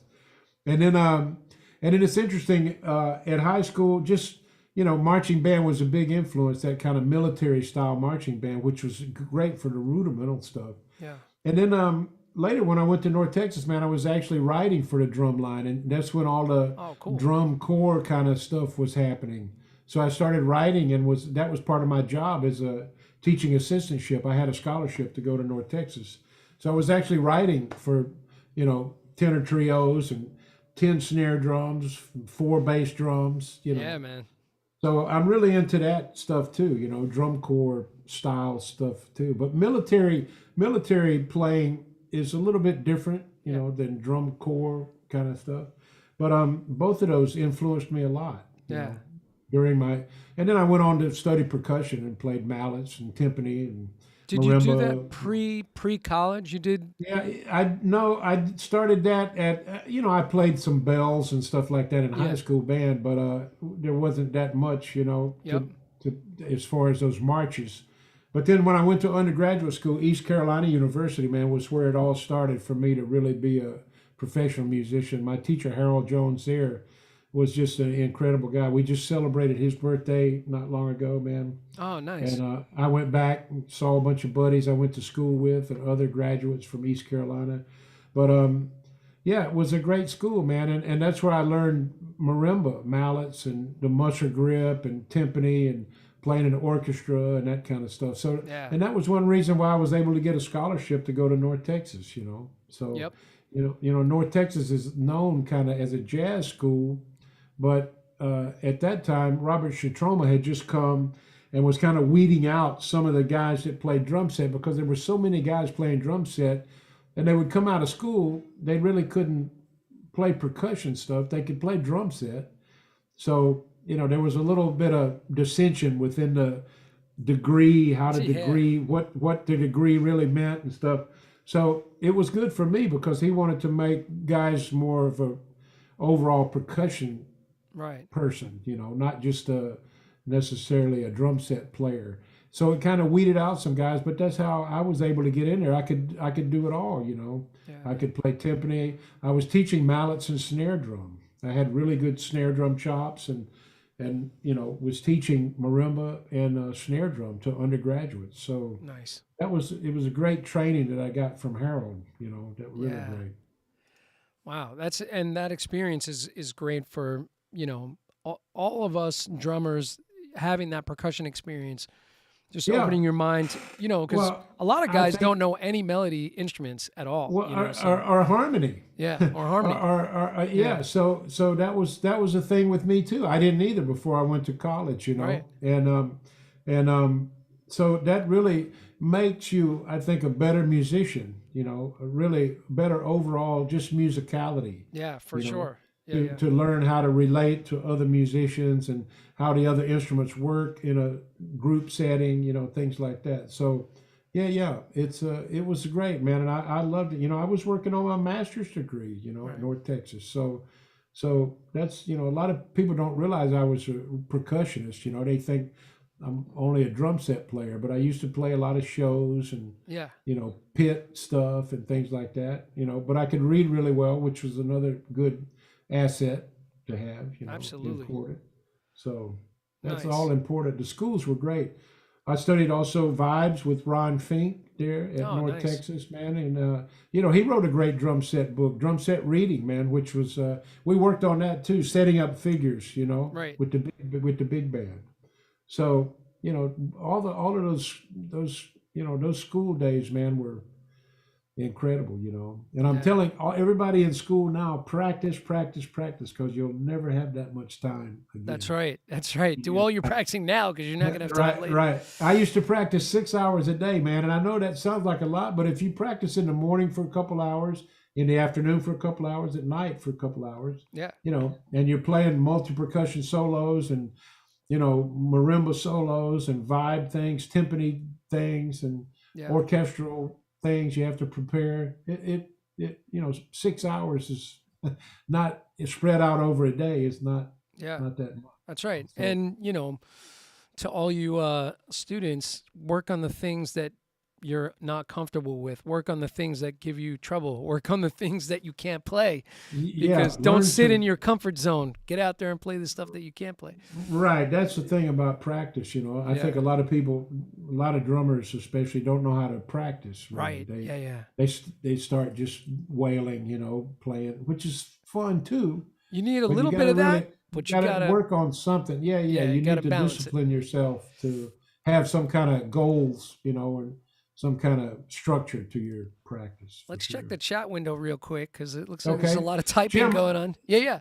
Jim, I'm going to cut this light. This looks like it's getting really bright now because the Okay. sun's Yeah. going down. Sun's going So down, let me right? so let me let's see what this looks like. Yeah. Yeah. So let's see. Steve Belgoyan, back to the red sparkle. So That's a little better. That's a yeah, little yeah, better. that's cool. That's cool. Now it looks like you got a 10. Yeah, yeah. Right. Steve Belgoyan was replying back to the red sparkle thing, saying he also had red sparkles, nice, with different sizes, 13, 14, 16, 22. And then Ross Amoroso and Steve Belgoyan are having a whole conversation by themselves. Very nice. Anthony Cucina said, Rick, did you have the opportunity to study with Ed Soft when you were at North Texas State? I did not. Ed was actually not there when I was there, Yeah, and that actually happened later. Jim Hall came and was teaching drum set, and there was another drum set teacher, Henry Oxdale, was teaching too. Oh, I studied a little bit with who Henry. told me about Yeah, that? Henry was a great player, man. Yeah. Great teacher, and yeah, he was there. But Ed was not there when I was there. But I know Ed, and great player, and he's retired now, I Yeah, think. he's retired. Yeah, Yeah. but There was a great, great interview with Ed Soft somewhere great. recently. Um, man, I He's a wish. he's a great guy, man. He's a Yeah, very intelligent guy, and man, smart he guy. has incredible handwriting, Does he? really incredible calligraphy, man. I Oh, mean, wow. his handwriting is incredible, really. That's a Wow. great, but his playing's incredible too. Ed's a great guy. Ed, all the best, man. All the best, Ed Soft. Right on. Steve Balgoyan said his first band was called Jam Sandwich, and they played classic rock and originals in his barn in Royal, Maine. Nice. Nice. Practicing in the barn. Yeah, we played in the guy's garage, man. In this, my buddy Mitch Shaw, Bobby Lorick, the bass player, he's still a buddy of mine around. And Mitch, man, we're still, and they're both still doing music, so Wow. that's cool. Yeah. Sergio Bellotti hanging with us. He's Sergio Sergio, Bellotti. ciao, Ciao, fratello. Sergio. Hey, ciao. We have to reschedule Sergio. Schedule got a little messed up because I had a couple of people got ill, and then I moved things, and Sergio's going to be on the show soon. So Sergio, we'll get that straightened out very soon. And Sergio, we need to catch up sometime soon, man. yeah, he's a great guy, man. Sergio and I spent a lot of time over the last couple of years working on his technology, which has come together really, really splendidly. Yeah. I'm losing my voice a little. Yeah. Anthony Cucina. Rick, can you talk about some of your experiences playing with B.B. King and Quincy Jones? Well, it's funny. The first thing I did with BB, man, was really interesting because it was double drumming with Larry London. I don't know how many people remember Larry London, but Rest in peace. great Nashville player, man, passed away. But he actually passed away, man, at North Texas. He was diabetic and had a diabetic episode, man, at North Texas. Terrible when he was doing a clinic. But a great drummer, man. And I'm going to Nashville actually in a couple of weeks, man. I'm doing a clinic at Forks Drum Closet in Nashville. Great shop there. Nice. But yeah, Force is great. But playing with BB, man, was at a NAMM show the first time, and they asked me to do it. This was when I was playing Pearl drums at the time. That was my first drum endorsement, man. Just right out of North Texas, and I'd just written a book and stuff. And Pearl and Gibson were like together. Right. Like I don't know if they still are. I'm not sure, but yeah, I don't think so. I don't think so. I think Ludwig and Gibson are maybe together now, or so. I'm not sure. Yeah. But anyway, Pearl and Gibson were like, sister companies or whatever you call it, one on the other or something. But they were doing a big event at the NAMM show, man, and BB was playing, and they asked me to do it with Larry, and man, that was incredible. And Neil Sean was playing guitar also. This was the first time. And Ralph Armstrong, a great bass player from Detroit, really great bass player. So we sat down, man, and we didn't rehearse. We didn't do anything. It was the last NAMM show in Chicago, man. They used to have the NAMM, the summer show in Chicago. So the show was the last one I think that they had in Chicago. It was a big thing, a big event for Pearl and whatever. I have some pictures of that somewhere. But man, we played a shuffle and it was interesting. BB turned around and I was here, Larry was here. We were kind of beside each other up on the stage, and we started a shuffle. And BB turned around and said, "Where are you from?" Which was good in a good way. I mean, he's in a like, good way. "Hey man, where are you from?" And he was like digging it. So that was cool. So that was the first experience, and then we played a couple of shows after that. Nice. Great. I mean, playing a shuffle with him was incredible. Really, really incredible. Wow, man. And everybody plays "The Thrill Is Gone Too Fast." I just wanted everybody to know that.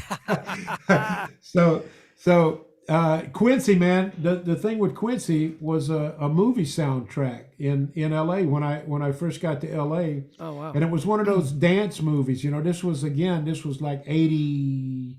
I moved to LA in 84. So this was like maybe 85, 86. One of those breakdance kind of movies called Fast Forward. You can still find it online and stuff. Fast but Forward. It's kind of like West Side Story with like two breakdance groups competing against the other, but it's in a more modern breakdance kind of vibe. Wow. And Quincy was doing the music, man. And I was called. It's funny, man, that a friend of mine I saw at the Union. I went to the Union one day in LA and just was doing some paperwork and picking up a check for something else. And there was another buddy of mine from Texas that was leaving town and said, "Hey man, can you do a rehearsal drumming thing with this pianist for this, it's just a rehearsal, dance rehearsal." Drummers used to play with Right. dancers a lot. And they had a lot of dancers in that movie. So you had to go they call it rehearsal drummer, Right. So you rehearse, man, it paid great. And so you just piano and a drummer, man. And we actually wrote a lot of the music for the movie. we actually would write down your part when the dancers would say we want to do this and we're going to do this and what would you play to this, and we'd kind of make up something on the spot and write it down so we could recreate it and do it next time they wanted to do that certain scene or whatever. So man, Sidney Poitier was like the executive producer of this Oh movie. It wow. was like a crazy thing. And Quincy was doing the music, and it's funny, man, because I did a um, like a Latin kind of cowbell kind of thing, like a gaddish kind of thing to one of the scenes, man. And then we were able to do the pre-record. We went in and did pre-record at Westlake Studio, man, a big LA. This was like one of my first big sessions. And there were all these great guys, Tom Scott and all these guys playing on the sessions. But so I went in and we recorded a bunch of stuff. And then like a couple weeks later, man, I got a phone call. That was it. We did the pre-record, and then they have other guys come in and do a lot. A lot of different guys work on different TV shows and movies and stuff. So they may bring other people in to do different things. So we did these tracks, and then they called a couple weeks later and said, hey man, the dancers are cutting this scene, and they tried to recreate some of my stuff with a drum machine. So I've told this story a lot. This is in interviews because it's interesting, man. And it's like I turned the table on the drum machine. They couldn't program this thing. They tried to cut this thing, and the dancer said, what happened to that thing that Rick was playing? We can't dance to this, Wow. And it was, so they had to call me, and I had to go back in and recut this track, which was great, and play it live, again. So Screw that you, was drum great. machine. Yeah, right. So that was kind of a reverse kind of thing that was happening. Yeah. So that, and then did some other like TV stuff and things like that. I didn't do any major albums or anything like that with Quincy, but TV and movie stuff was great Wow, at man. that time. Nice. So, he's a very talented guy. It's his birthday yeah. today, man. Today's it's his birthday. Quincy Jones' birthday? Yeah, it is. Oh, happy It is. birthday, Quincy. Yeah. Holy moly. Well, that And definitely- both of those gigs, were just like recommendations. yeah, Killer. The thing, every gig I've gotten just about, I later toured with Edgar Winter for 10 years, and right. Carmine Apiece recommended me for that gig, man. Carmine's Oh, a buddy nice. of mine. And then Juice Newton gig I Yeah. did for almost 10 years too, country pop. Yeah, that was a artist, long man. tenure, right? She was great, and Yeah. I was recommended. Actually, the front of the house engineer that was working with Edgar started working with Juice, Ah, and they needed a drummer. Rick Schlosser played for a while, another great drummer, and he was moving, I think, to Mexico or something, and they needed somebody, and John, the sound engineer, called me, man, and I went in and did one rehearsal and went out on the road. Yeah. So that's important, man. Networking. yeah, man. How one thing leads to another. 6 degrees of separation is really, really strong in the music business. That's Yeah. for sure. And I mean, those are two very long tenures with artists. And Sure. you don't have that longevity unless A, you're consistent, Right. B, you're easy to work with, right? Right. And you're Sure. giving the artist what they want. You're there to be a team player. Sure. And you say yes when they ask you to do Yeah. something. Yeah. know? And that is important, man. But always deliver. Always deliver. Show up on time. Don't be screwed up. Yep. Be there for them. For the artist. Right. It's not about you. It's about the artist at that point. And it's not about the drum solo or whatever. It's about, and I love those tunes, man. Especially Juice had a lot of great hits, man, and it Big was really hits. fun to play. A great Yeah. band, really a great band, and Edgar too. Yeah. Playing those super hits with Edgar, man. We played with Rick Derringer, and we played with all the groups I grew up with. We played with Styx and REO and Yeah. Steppenwolf, and Right. Grand Funk, that was Don Brewer, man. One of these things on my wall back here, one of these drum heads is Don Brewer. And Nice. the other one, man, is Ron Bushy, Iron Butterfly, Inagata Vida. Wow. So we played with those bands, So, a lot of drummers probably don't even know Inagata Vida, man. Come on. Well, yeah. But those guys were huge influences on me, Yeah. when I was in high school. So playing with them with Edgar, and then playing with Edgar Winter, which was, a legend, Yeah, man. playing Frankenstein and Tobacco Road and all those things, man. Yeah. Free Ride, So that's just great, man. I love that, man. And it wasn't about, being a star at a show. It was about playing the music, play those That's it. play those play those songs, man, and be true to the music. So that's important. Anthony, that should answer your question, Anthony. That was a great question, by the way. Um, Rick Stitzel hanging with us. Hey, Uh, man. Rick says, "Hey guys, I never met Rick, but his book was an integral part of my early learning days.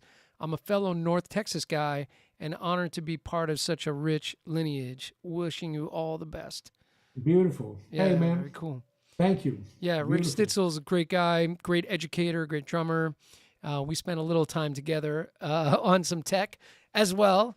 I've met a lot of guys, I through the think whole you've tech done thing. that with everybody, man. That's you're the guy, man. If anybody needs tech stuff, talk to Jim. Anthony Casina, great story. Ross Amoroso really liked Larry London's playing on "Oh Sherry" by Steve Perry. I didn't know that was Yeah, Larry on that. yeah, Yeah, yeah. nice. He played. Yeah, yeah, Yeah, yeah, man. Let's yeah. see. I think Mike Baird went on to do that gig then for a while too. Journey. Oh yeah, yeah, yeah. My bandmate Rob Glick saying, "Did you play with Kenny Aronson, Derringer bass player, one of his first influences? He was a bass player for Rick Derringer." Oh no, I don't remember that name. But Yeah, yeah, cool. we And actually played. We actually, man. I'm sorry to interrupt you. no, no, We go played. man. We played. We had a great show at the 1999 um, Montreux Jazz Festival, man, with Edgar. Wow. That was crazy. And we played the same night with Sanborn, REM, BB King, Gary Moore. Yeah, yeah, That's this like was a crazy crazy. mix. This was crazy. This was great, man. This was a great night. This was really fun. Who was playing drums with David Sanborn at the time? Do you remember? I don't even remember. I Oh, don't. I can't remember, man, because oh, that's funny. I didn't see their show. We Right, were right, right. Yeah, yeah. There's so many different people on the directions. bill. I mean, it's Well, they're crazy. different locations too. Yeah, They're yeah. different halls and stuff. But he played in the same hall. But I think he played before us or something, and we got there or something. But he Wow. was. I saw David. He was backstage and stuff. Yeah, man. Yeah. Oh, very cool. Um, Man, by the way, you mentioned Tom Scott before, and Right. Weckel's still playing with Tom Scott, and they Oh they did yeah. some amazing stuff recently. Dave showed me this clip. I think it's on his YouTube channel Uh-huh. with his, with his band with Tom Scott playing. Cool. Yeah, very very cool. Yeah, Tom's a great sax player, man. Great guy. What a history he's got, Oh my man. God, yeah, Playing, yeah, really great stuff. Really great unbelievable. stuff. And I Guys, played with some of the bass players out there, man. I played with Chuck Rainey for a couple of years. I That was was going a to ask you great, about Chuck. great lesson in itself too, man. When I was still in Dallas, man, we had like a power funk trio, man. It was crazy. It was really great. You know what's nuts? Somebody passed me a cassette of like a rehearsal, a Chuck Rainey rehearsal. I don't know when it was from, but it was like a trio thing. Huh. It was just Well, drums, guitar, and bass. Was it yeah. drums, Well, guitar, and bass? that's what Yeah, we had. That's what we and had. it's like a rehearsal thing. I wonder if you're on that tape. I gotta look for that. I don't know. I don't know. I've got some stuff that was never released though that we recorded in Dallas. It's killer, and actually with a great pianist, Pat Coyle. I don't know if you know the name Pat Coyle. He plays now with Michael McDonald. He plays Oh, okay. organ actually and second keyboards with Michael McDonald. But Oh, cool. he's a great Pat Coyle. He lives in Nashville. Big Coil, C Nashville O guy. Y L E. Coil. Oh, Coil. C O I Coil. L. Coyle. Hmm. Cool. Yeah, Pat Coyle, great. But he played with us. He played keyboards on a couple of tracks in his studio recording that we Wow. had. Yeah, yeah. Very But cool. but yeah, it was a great band with a guitarist, Joe Lee from Dallas, is still around Dallas Right. playing. Yeah, Yeah, man. That's that kind of was a cool great. that that's cool that you got the Edgar Winter thing from a recommendation from Carmine. Yeah, yeah, yeah. It Yeah, was yeah. it was cool, man. Carmine, Carmine's book, man, is still great too. I mean, Yeah, that yeah, yeah. realistic rock book, man, was one of the first rock drum books, man. I mean, Right. ever. Really a rock that a rock guy wrote. You Right. know, Yeah, yeah, for sure, and man. it was a great book, man. And we have a lot of mutual respect just because self-published and Yep. kind of moving through the years like that, and then meeting through Edgar and things like that. We've become good friends, man. He's come visit me, stayed at my house a couple times. He's a So great guy. He was on the he, show early on. He was one of my first guests on the show. okay, yeah, And he's a trip, man. He's always working on something, man. He's always he got is. Yeah, something yeah. going on. Yeah, he's a go getter, I man. definitely Great helped. player, man. Yeah, he's a great player. I helped him with his tech a little Great bit. rocker. Yeah, yeah. he Great rock drummer, man. I mean, yeah. he's the real deal. Yeah, man. He's, one of the early guys that kind of Yeah, pioneered a whole thing, sure. changed a lot of things. Yeah, yeah. Plus he was there like, opening for Zeppelin, stuff like that. It's Exactly, man. crazy. Yeah, Yeah. yeah. By the way, Jim Payne's hanging with us. Yeah, Okay, Jim, hey funky Jim, hey drummer. Jim. Another great guy, great books. Yeah, Beautiful. I do. He's got a lot of great books. Jim Yeah. was on the show. I do Okay. a lot of coaching with Jim, helping him with some tech and some social media experiments. Right on. Right um, on. he Cool. says, "Hey, Rick and Jim, go, funk lives." Right on. Right on. Yeah, Jim. I'm J- with you, man. Jim, I'm I'll with call you. you. I'll call you tomorrow morning, Jim, and we're gonna catch up. He said, "Rick, my competition." Ha ha. No, it's all good. No, man, it's he's not your competition. He's your brother. It's the That's family. right. That's right. It's just a big old family. I mean, think about, I always think about Chet's book first because that was the first one I ever had, the Funk Drumming Workbook, and your book and Jim's books. It's like those are the books, man. And Yeah. Garibaldi, you Thank you, know, man. Yeah, thank you, man. I'm honored to be put with those guys, man. In the yeah, same, man. you know. But I appreciate that. Cool. By the way, just a quick question about. I don't know if you answered this or not, but how did you get the Juice Newton gig? Like, how did that one come up? That was through the sound guy, through Oh, right, you said John, front of house guy. Edgar Winters. Yeah, Edgar Winters, front of the house guy. Yeah, Cool, cool. Hey, hold on one second. yeah.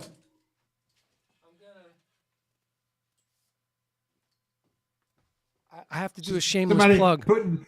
Okay, My hey, book. there you go. Okay, there you go. That's Shameless all plug. good. So I haven't seen that, man. I haven't seen that. I I'm want to gonna get a copy I'm of gonna that. send you one of those. So look, Okay, this is a good companion. You work on your grooves there you and you go. work on your fills. Beautiful, beautiful. Oh, that's funny. Yeah, cool. Thanks for popping in, Jim. That was very cool. Yeah, Jim yeah. was texting me, and so I was like, hey man, let me tell him that you're on the air with me because I figured he'd pop into the chat. Yeah, And yeah, he sure cool, did. cool. No, that's good, man. Thanks for jumping in. Yeah, man. Cool. So, and then as far as some of the other artists, and I mean, you have a pretty long list. Dave Samuels is on your list. So Man, yeah, Dave passed away, a I couple know. years ago, and Rest in peace, Dave Samuels and David Friedman had a duet called Double Image. I don't know if you remember that, but they recorded some things, and I played with them a couple times. They came to East Carolina University, Oh, okay. and that's where I did some concerts with them because I was going Wow. to school there. And it was interesting that while I was going to East Carolina, I started playing like outside gigs with some of the faculty members and stuff. Yeah. And so Bill Watrous came with his big band, and I was able to do several gigs with Bill when he would come back down the southern coast. Oh, I wow. did some gigs with his big band, the Wildlife Refuge, which was a really great big band, Wow. at that time. So that's how the Dave Samuels and Dave Friedman hookup came from undergraduate school. Oh, nice. Yeah, vibes and marimba duo, and bass and drums. Oh, that's So killer. it's cool. Um, and I'm wondering, as far as touring stuff, like when you went out with Edgar Winter, those are big venues, right? Was that the first time you were playing like in major size venues? Yeah, yeah, yeah. We played. I remember one time, man. We played like on the July in Philly, you know, and there were like 100,000 people. They, Wow. yeah, yeah, and that was a lot. That was a lot of people. It's kind of funny though And because and and that was with Jethro Tull, man. That was with wow. yeah. This was crazy. Oh, that's insane. And Dawn Perry was playing with him, and later I met and knew Dawn in L.A. So that was crazy. And there were other people on the bill too. But yeah, man, I used to fly. I was just telling Jim Hall and I had lunch the other day, and I have flight cases in the garage, man. I have two big, huge flight cases that I used to fly around. This was pre 9/11, Right, right. and we would always do backline gear with Edgar. I Yeah. mean, we didn't, we did, like fly dates and stuff. Yeah. But we would stay out sometimes for a couple of weeks at a time. And but man, was flying my cymbals, a couple of snare drums, pedals, some Yep. stands, and some various accessories and stuff. But it's funny, man. Now take your cymbals in a stick bag, That's you it. know, Yeah. different time. But what was your main question that you were going with that Oh, I with was the just wondering, touring? like, because going from playing smaller venues to suddenly playing, Yeah, in these large venues. But the funny thing is, it's sort of like when the crowds get really bigger, it's less personal, and right, so it's not, since it's not as intimate, you almost it's I don't think it's as intimidating. Like when you play a little tiny venue and people are right on top of you, right. it's actually a different dynamic than when you're Sure, playing larger sure. venues. So I like them both, man. And like you said, I mean, if you have good sound on stage, it really doesn't matter, that's true. and you don't really know how big it is sometimes, because sometimes at those bigger venues too, you can't really see out there because the Yeah, you lights are see the all first 10 rows. shiny. Yeah, yeah, and but it's fun, man. I love doing that. I still love doing that. I hit hard, man, and Right. that's what I love to do, man. I love playing those big shows like that. Even small clubs. I mean, I still love playing those too, man. Yeah. And it's all about the crowd, and the music. I mean, if you're playing, I don't like to play stupid gigs. I won't do like, Right. if everybody's. I don't like to do gigs where people are still eating and stuff when you're playing gigs. Yeah, Like, yeah. I mean, some guy, it's okay, man. I'll do some gigs like that if they're really good guys, but you know, I don't like to do dinner sets. Yeah, yeah, You I know, got you. I did that in college. Right, So right. so so that's cool. But Nice. yeah, I still love touring, man. Like I said, I love getting up early and getting on planes, flying around. Of course, it's not as easy or as fun as it used to be Yeah, it's a with different everything thing. that's happening now. It's a different thing, but things are coming back. Like I said, I'm starting to book clinics again and stuff. So Yeah. that's I love traveling, man, and I love playing those big venues for sure. And we played some great famous halls and stuff. With Edgar. So we Yeah. went to Japan several times. So that's fun. Those Japanese audiences too are different. Yeah. You know, they really can be interesting. Sometimes it's funny, man. Sometimes they're very reserved. They don't get like crazy like American audience, but sometimes they do. In some cities, it's different, man. And sometimes you see some footage of like Toto, over Right. there and stuff. And so it's interesting. It's really interesting playing in and I've been to China and Russia and all over Europe and stuff. The crowds are great, man. I love Yeah. big crowds. I love playing in big halls, especially if you got great monitors, that's all good. Yeah, yeah. I would imagine that, some of the early days, you just had big Yeah, monitors that were yeah. blasting at your head. Now you I, just in a set of in-ears, it's like, I still like monitors, man. I still, and my hearing's pretty good, man. Actually, my one side is there's some high end loss like most drummers, yep. but I like big sound, man, on stage. And not killing, but just where it sounds good. I like my mix to be really like a big stereo mix. It Yeah. sounds like a record, man. Sometimes I'll have monitor guys come because I really like to tweak everything a lot, like EQ and have that kick drum, Right, really right. low end, but that smack too. Yeah. Sometimes I'll tell the monitor, hey, come back here and check this out, man. And they'll go, oh, man. Because a lot of drummers, they just want like a lot of kick, a lot of low end. And Yeah. what I like to hear everything, man. I want to hear like a record. It sounds Right. great, man, when it's like that, Yeah. So that's always, I like that. I prefer still wedges, And the first time, man, it's interesting. First time I met Steve Gadd, my book was just coming out. He was on that Paul Simon One Trick Pony tour. Yeah. Okay, with all those great guys, Richard T, man, Tony Levin, man, killer. And he had these two huge wedges behind him, man. I've got a picture. They were huge, like Wow. like almost like A7s, like Voice of the Theaters, almost that big. And man, he asked me actually to play his drums as he went out in the audience. Man, this was crazy. The first time I ever met the guy, but he knew who I was. I had talked to Carol on the phone, and he was coming to Dallas, and I just sent him my book, and he wrote some nice things about it.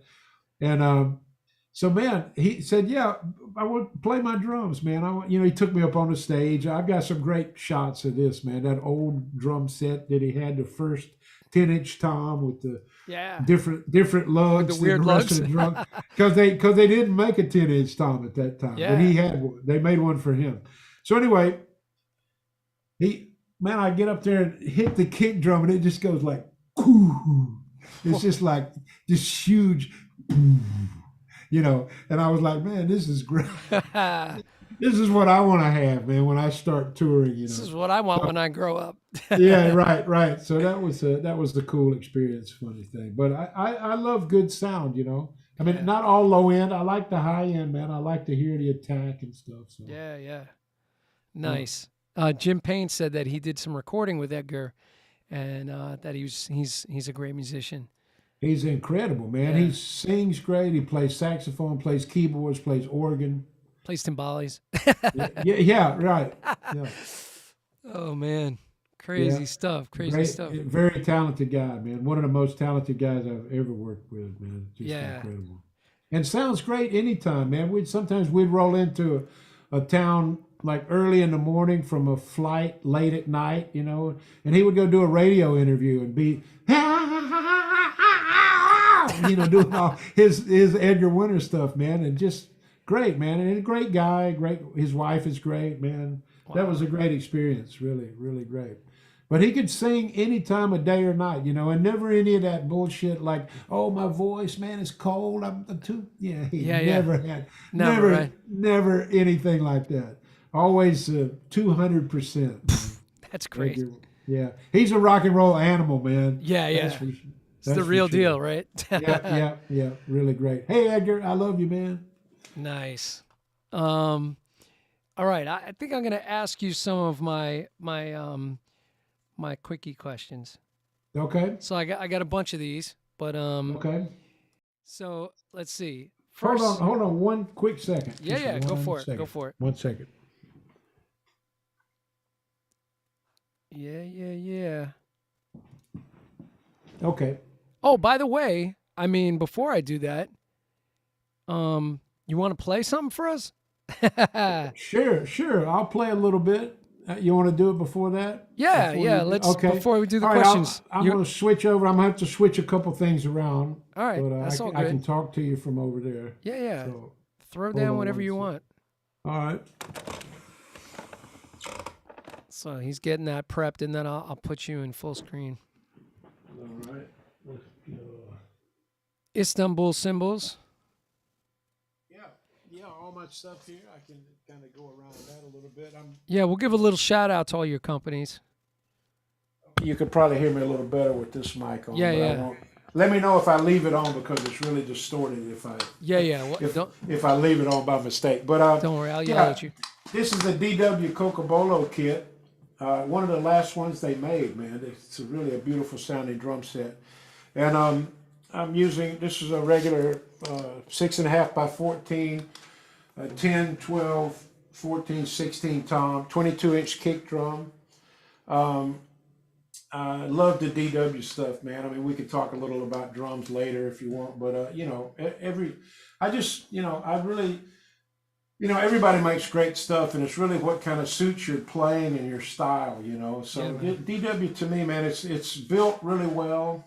To me, I explain it like the, you know, Mercedes of the drum set world. You know, it's just made like that, engineered really well. gotcha. The drums sound good. The kick drums always sound good, I think. Um, Nothing special. I mean, you can buy these kits. You know, it's just you know, I had the Cocobolo. I've got 6 DW kits that are beautiful, man. There's a couple still in Europe, and that I use when I go over. Evans heads. I've been using Evans for a long time. Using Genera coated on the snare. It's got the internal ring built in. I also use these drum dots a little bit, the clear drum dots. Evans G2 clears on the top of all the toms, clear G1s on the bottom, and actually I'm using a G2 on the kick drum. Oh, nice. So that's a little unusual, but sometimes I'll use the EMAD. Right. And then I love the Evans stuff too, man. You'll hear it in a minute. And again, I'm not really EQing too much. This is pretty flat going through here, and not too much effects or plugins on the drums. And Istanbul Mehmet, I've been playing also for a very long time. This setup is my favorite ride, the 61st anniversary, very dry, non-lathed, heavily hand-hammered 22. I'm using 14-inch Turk hi-hats. Right here, I've got an 18 traditional crash, a 17 traditional crash, and this is a 16 X-ray. It sounds really nice. Now let me play some of that stuff. Yeah, yeah. Let's hear it. I love that.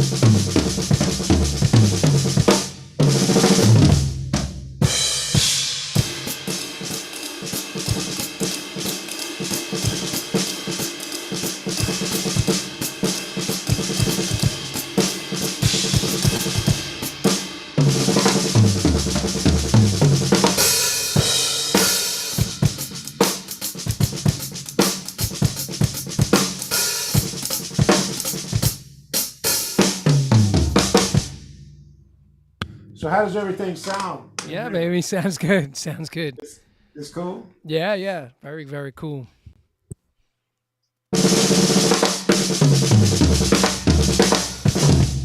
Oh, let me change cameras a little. Sure.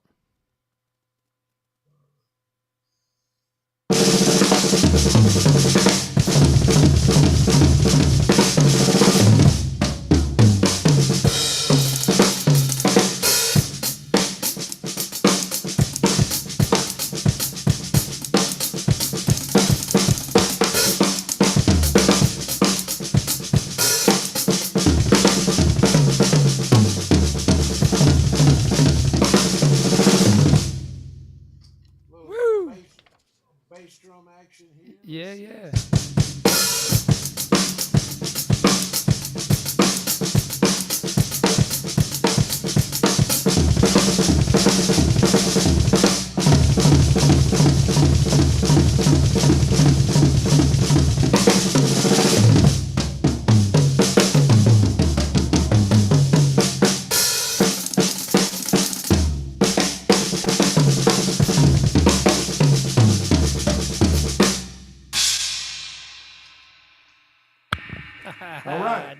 Nice. Sweet. All right, Right man. on. Yeah, right on. Sounds great. Sounds great. Cool, man. I can talk to you over here. The lighting's not so good, but I can talk to you. Yeah, yeah. Yeah, the kit sounds great. I love, you giving us multiple angles, which I'm into as well.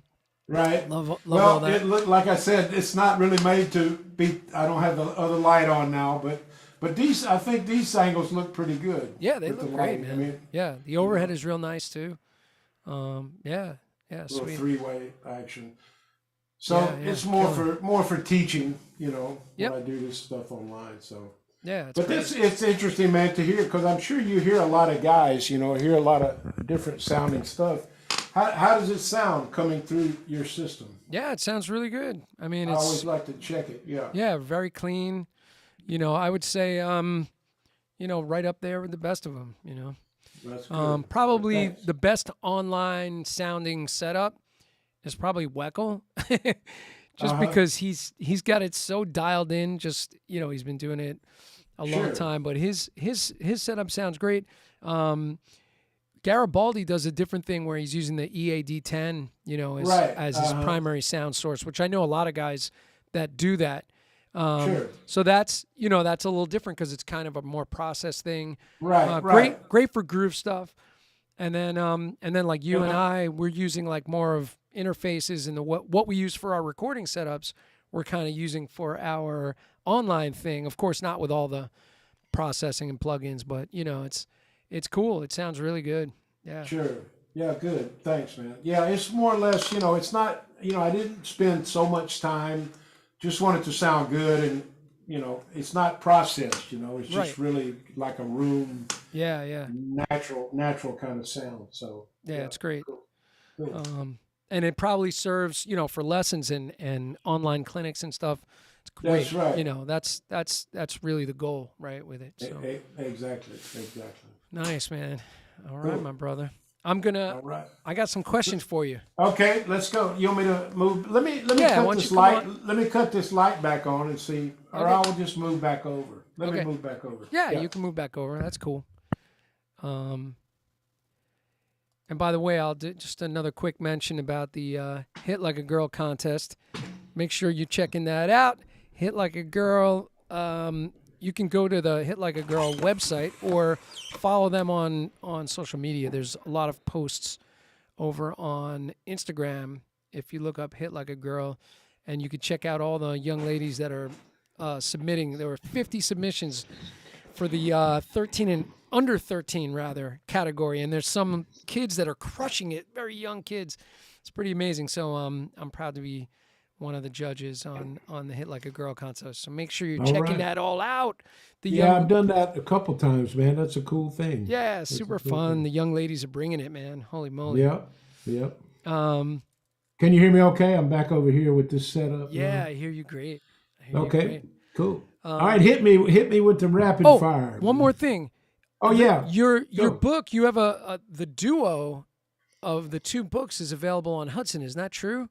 Yeah, you can actually, you can get both books from Hudson digitally, Yep. download with audio. They have audio that Right. plays in your iPad. It's really great. Yeah. And also I have two videos. I have Yep. the 25th anniversary video that actually is really cool because it features Ed Shaughnessy and Louis Belson, some of their last interviews that they Ah, did, that's man. awesome. Really incredible. And it's both of the original VHS videos. Wow. Oh my So God. so Oh, hold wait. on one second. Where My co- my where co- wife my Right. Oh no, I got it. That's okay. My wife was calling, but let's see what's happening. Can't ignore her. No, no, it's all right. She's okay. She said just sent me a text. By the way, let's give a quick shout out to the wives for putting up with all this Hey, shenanigans. yeah, that's a good thing. But what I was going to say is both of those books, original videos, are available on the 25th anniversary with Louis and Ed, and also I have the All About the Groove DVD, 3 DVDs actually in the package from Drum Channel. Oh, sweet. Yeah, So, yeah. so that's really a great package. There's 16 play along tracks on there and I play them all and stuff. So Nice, nice. yeah, but all good. And Yeah, my yeah. website, ricklatham.com. And Yep. It's in the, by the way, everybody, in the description of the video. So, you can find it, whatever platform you're watching us on, whether it's Twitch or Facebook or YouTube. You can see in the description of the video the link to Rick's website so you can find all of the products that he's talking about. All the links are up there. He's got it really well organized. And of course, Rick's social stuff is up there, so follow him on social media because over in Facebook world, he's posting these videos all the time, which is great. And you I'm can always check out. putting some stuff up. Yeah, there's always always. something up there, so definitely check that out. Two You quick. know, I'm sorry, man. Yeah. One thing I forgot to mention is, man, I just want to mention the signature stick with ProMark. yeah. They just actually reintroduced the old logo as the classic line. They have Yeah. a classic line, and my stick is now the classic Rick Latham signature. Let me see the ProMark tip. stick, which is cool. Show the tips. Oh, barrel tip. Cool. Yeah. It's one of the first barrel tip sticks. So That looks like almost like a 5B. it's a great. It's actually thinner than it looks online. It's a 5A kind of Oh, diameter, 5A. Cool. but it's really a great balance and a great stick. So the Rick Latham 717 Oh, cool. is Right. it's been available for about 30 years, but they just put the older logo back on. They relaunched some of the signature sticks with the classic logo, which is cool. Oh, So that's sweet. been playing those two for a very long time. Nice. Couple of quick comments. Jim Yeah. Payne said, do you think of your left hand on the hi-hat as another way to play ghost notes? I guess he was commenting on when you were coming up and playing some stuff with the left hand on the hi-hat. Sure. Yeah. Sure. Yeah, for sure. And Rick, Anthony says, Rick, I was at one of your drum clinics at the Guitar Center in New York and won one of your clear bass drum beaters. Oh, cool. The Rick Latham crystal ball. Yeah, you Right still on. using that? I'm still using it, man. Let's see if I don't know what the. There you go. Oh, there it is. There you Nice. go. So It's all good. Is that like an It's all- acrylic clear? It is, man. It's a special acrylic ball that in a non-bendable shaft, and actually, it's funny. I've been waiting on a new supplier with all the supply chain backups and stuff. And a lot of people wanting to buy it, but I don't have them right now. But I'm working on getting a new shipment. So All right, you heard it here, folks. the Rick Latham crystal ball, it's killer, man.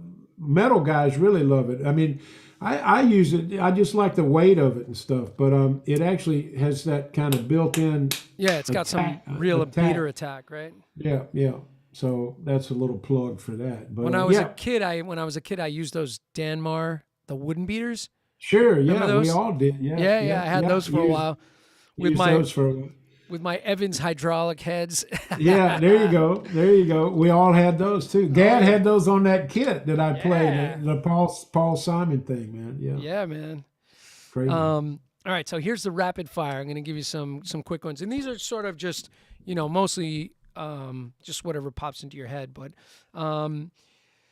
so let's see. I asked you what made you want to play drums. We figured that out. That was kind of the same for me too, by the way. Seeing like the talk shows, Right. Which, by the way, I just want to mention, Seth Meyers always features drummers, which I Oh man, appreciate. check it out. They just contacted me about doing that. I'm Oh, going to sweet. do that, man. Yeah, you should yeah. definitely I do it. was very honored, man. And it's funny that the producer Eric of the show, man, that is in charge of programming all the drummers. He used to use my book, man. He's a drummer. That's great. And had my book. He sent me an email the other day. So we're trying to figure that out. They contacted me from Evans. And so I'll be doing that, man. Oh, that's to great. Sit in with the AG band. Nice. So I'll see you in New York. Yeah, man. Let me know when you're in town. Maybe we can hook up. I will for sure. All right. So the first drum you ever owned, I think you mentioned. Well, that was the first drum set. Was that your first drum ever, or? Yeah. That was the first cool. drum set. And then I think I got my first, real, I think I had a student snare drum, like a Right. Ludwig student pack. It had a little case and a snare Practice stand pad, and a snare. practice pad. Yeah. The first record you ever bought. Oh, dude. Everybody's like, I I really, it could have been it could have been Moni Moni by Tom James and the Shondells. I don't know if wow. All right, we'll go with that. yeah. The first concert you ever attended. Um I think Three Dog Night. Wow. Okay. Yeah, yeah. I think maybe Three Dog Night. A big concert. Yeah. Wow. Yeah. Check that out. Yeah, maybe yeah, Sly and the Family Stone, Three Dog Night. And Wow. Chicago, I think. What? Yeah. Wow. That's amazing. Yeah, yeah, yeah. Oh my God. Maybe the Letterman could have been one of the early ones too. My Wow. parents were into the Letterman. I don't know if anybody Oh, remembers the Letterman. yeah. Holy moly. Kind of a vocal group with a rhythm section behind them and stuff. Yeah. Um, your first drum hero, I think you said was Buddy Rich, basically, right? Yeah, yeah, definitely, First definitely. hero. Yeah. Yeah. Um, First gig you ever did. I think you kind of answered with your That was junior high my that band. was with the hypertentious amoeba, man, at my junior high school. Hey Shout man, out. we played at a church rec hall one time and caught the curtains on fire. I had one of those revolving Christmas tree lights in Oh my my bass God. drum. Yeah. Yeah, yeah, this yeah, yeah, this was crazy, That's a man. way to never get asked back. Yeah, yeah, right. Funny. um, the first big gig. So I think you said what was the first big one? Probably Edgar, Edgar? probably the Yeah. first. I mean, Like big big venue. that kind of Yeah. yeah, big concert gig. Yeah. Worst or weirdest gig ever? And you don't have to name names, but Well, no, no. I mean, it wasn't weird, but this story I just told to somebody at East Carolina when I went back. I was playing, like I mentioned, I was playing with some older guys and teachers outside of school when I was going to undergraduate school because I could play big band and read and stuff. So I drove about 3 hours to play with this band director, big band, and I had the double bass drums, all that stuff, man. And I forgot my cymbals. Yeah, I and I was like the big, hey man, this young kid's coming from East Carolina, he's killer and gonna kill the. And luckily, one of the band directors had a music store, man. oh, So one of the trumpet players, so like at 8 o'clock at night, we were able to get in his store, and I picked out some cymbals to use. But that was one of the worst experiences. Like freaked out. I had yeah. a blue Ford van, man, and drove, and I was all excited. Oh yeah, man, I'm gonna play with this big band, and these guys are great. And I was the young hot kid coming in. Oh man, set up and forgot my cymbals. Oh my It was God. very embarrassing, man. But I never forgot my cymbals again. I'll tell you that. Absolutely. Yeah, I know. I know there's definitely everybody's going to have a story about a Yeah, piece of gear that got forgotten, yeah, at one yeah. time or another. And how Well, you yeah, solve that issue, right? yeah, yeah. Well, that was probably just the weirdest, Yeah. most embarrassing moment. Yeah, But for sure. I've had guys drive motorcycles up on stages and stuff. Like yeah, that's some southern stuff, man. Yeah. Rob Halford did that with Judas Priest. Right, right. Yeah. Well, while we're playing, Yeah. crazy. Oh my Yeah, God, that's crazy. yeah, crazy.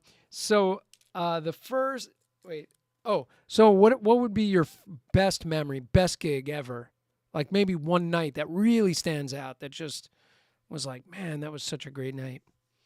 Of playing or just Yeah. being there, No, no, just just doing. playing. Well, that would probably be that first BB King gig. I Okay, mean, cool. that was because it was Neil Sean, Right. Larry London, BB, and Ralph Armstrong, who was playing with John Luke Ponty at that time. Oh, wow. So yeah, great bass player, man, from Detroit, really great. So and we all kind of hit it off, But I mean, that was exciting, man. Is that what am I? And again, that could have been my first real memorable kind of gig with name players. Yeah. Little pinch me moments, right? Yeah, yeah, yeah. But Um, playing with Edgar, man, playing Frankenstein and that stuff the first night with Edgar, that was wow. pretty intense. Yeah, Yeah. for sure. Um, One record that you listen to now that might surprise people. Grand Funk Live. Oh, cool, man. Don Brewer, man, there's a motherfucking solo on there, man. That live solo, if nobody has listened to that live solo from Grand Funk Live, check it out. That's a drum solo. That's the way a drum solo should be constructed and played. Yeah. Oh my God. And check it out, man. It's incredible. It's Very really cool. incredible. But that's probably would surprise a lot of people. All right, now I'm gonna throw drummers' names at you, and then the first thing that pops in your head could be one word answers. It doesn't matter. Whatever Okay. pops into your head. Let's go. I got a lot of drummers on this list. I'm just gonna jump through them. James Gadson. Great. Yeah. You know, James, he did the show. The man. He is so great, man. We were buddies in LA, man, and used to hang a little bit. He's a great guy, man. Yeah, incredible, man. You know, one of the best. One of the best. You know, Ralph Roll was on the show, and Ralph plays with Chic, with Nile Rodgers. Okay. And he owns a cookie company. And so, cool. And we did a little tribute to James Gadson and sent him like all these tribute videos from different drummers, like paying homage to Gadson. And then I thought it would be fun, since he had a cookie company, we sent like a whole basket of cookies to James Gadson's house over Christmas. And he really dug it. Yeah, it was kind of fun. That's cool. That's cool. He's a great guy, man. How about Vinny Colaiuta? Busy. Nice. Check. I love Vinny. I mean, don't get me wrong, but that's, Yeah. There's some tracks that I always recommend to people that, you know, because he's one of those guys, man, like you hear him on like a Faith Hill record. Right. No, and Sting, man. And Sting, and he's just playing super, like, just crisp, but not, you know, not playing a whole lot. And then there's other things, of course, where we hear like all the Vinny madness, you know? Right.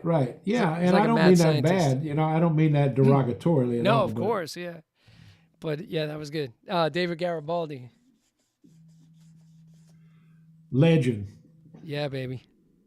You hear that, Dave? Oh, he's playing. He can't hear us. That's right. Yeah. How about Lenny White, since he's going to be on the show soon? Groundbreaking. Oh, yeah. Let's say, yeah. I saw him. I told you the story before we went on the air, man, that I saw Chick Corea Return to Forever with Lenny, Al Di Meola, Stanley Clark, and Chick at East Carolina, man, undergraduate school. Killer. And Lenny was that was a big impression on me too, man. Yeah. Made a huge impression. Great drumming. How about Steve Gadd, of course, we mentioned a lot, but still. Yeah, master. Yeah. How about Jeff Porcaro? Groove, baby. Tony Williams. Tony Williams. Great chops. Yeah. He had great rudimental chops, man. A lot of people don't know that, man. He really had great rudimental chops. Yeah. How about Max Roach? Oh, scholar. Yeah. I always think classic always pops in my head. Right. Well, that's scholar. along the same. Yeah. Scholarly. Yeah. It's very scholarly. How about Simon Phillips? Simon, groundbreaking. Yeah, man. Right. Great. Simon's a great guy, man. I dig Simon a lot, man. He's a buddy. I know Simon for several years, man. How about I'll give you two more. Elvin Jones. Loud. Nice. I've seen him break pedals, man. Footboards. Yes, I've heard about man. that. I've never seen that, but yeah. He's an animal. Man. He used to come in pro drum, man, and we had some great laughs there, man. Just crazy. He's an animal, man, but he was great. He's great. How about not from the funk realm, but from a groove perspective, John Bonham. Rock history. Yeah, man. Drumming history, you know. Truth. Yeah. I remember hearing the news of his passing. And I was just a kid, but I was crushed. I mean, absolutely crushed, you know. because Yeah. I was just starting to like get into it and really try to Sure. understand what he was all about. Yeah, that Man, was he was really into drumming too. I mean, a lot more than a lot of people realize, you know. yeah, He was really into to drumming and being a good drummer. yeah, and he studied. I mean, he really Right, right, studied the right. That's greats. what. You know, Yeah. who inspires you now?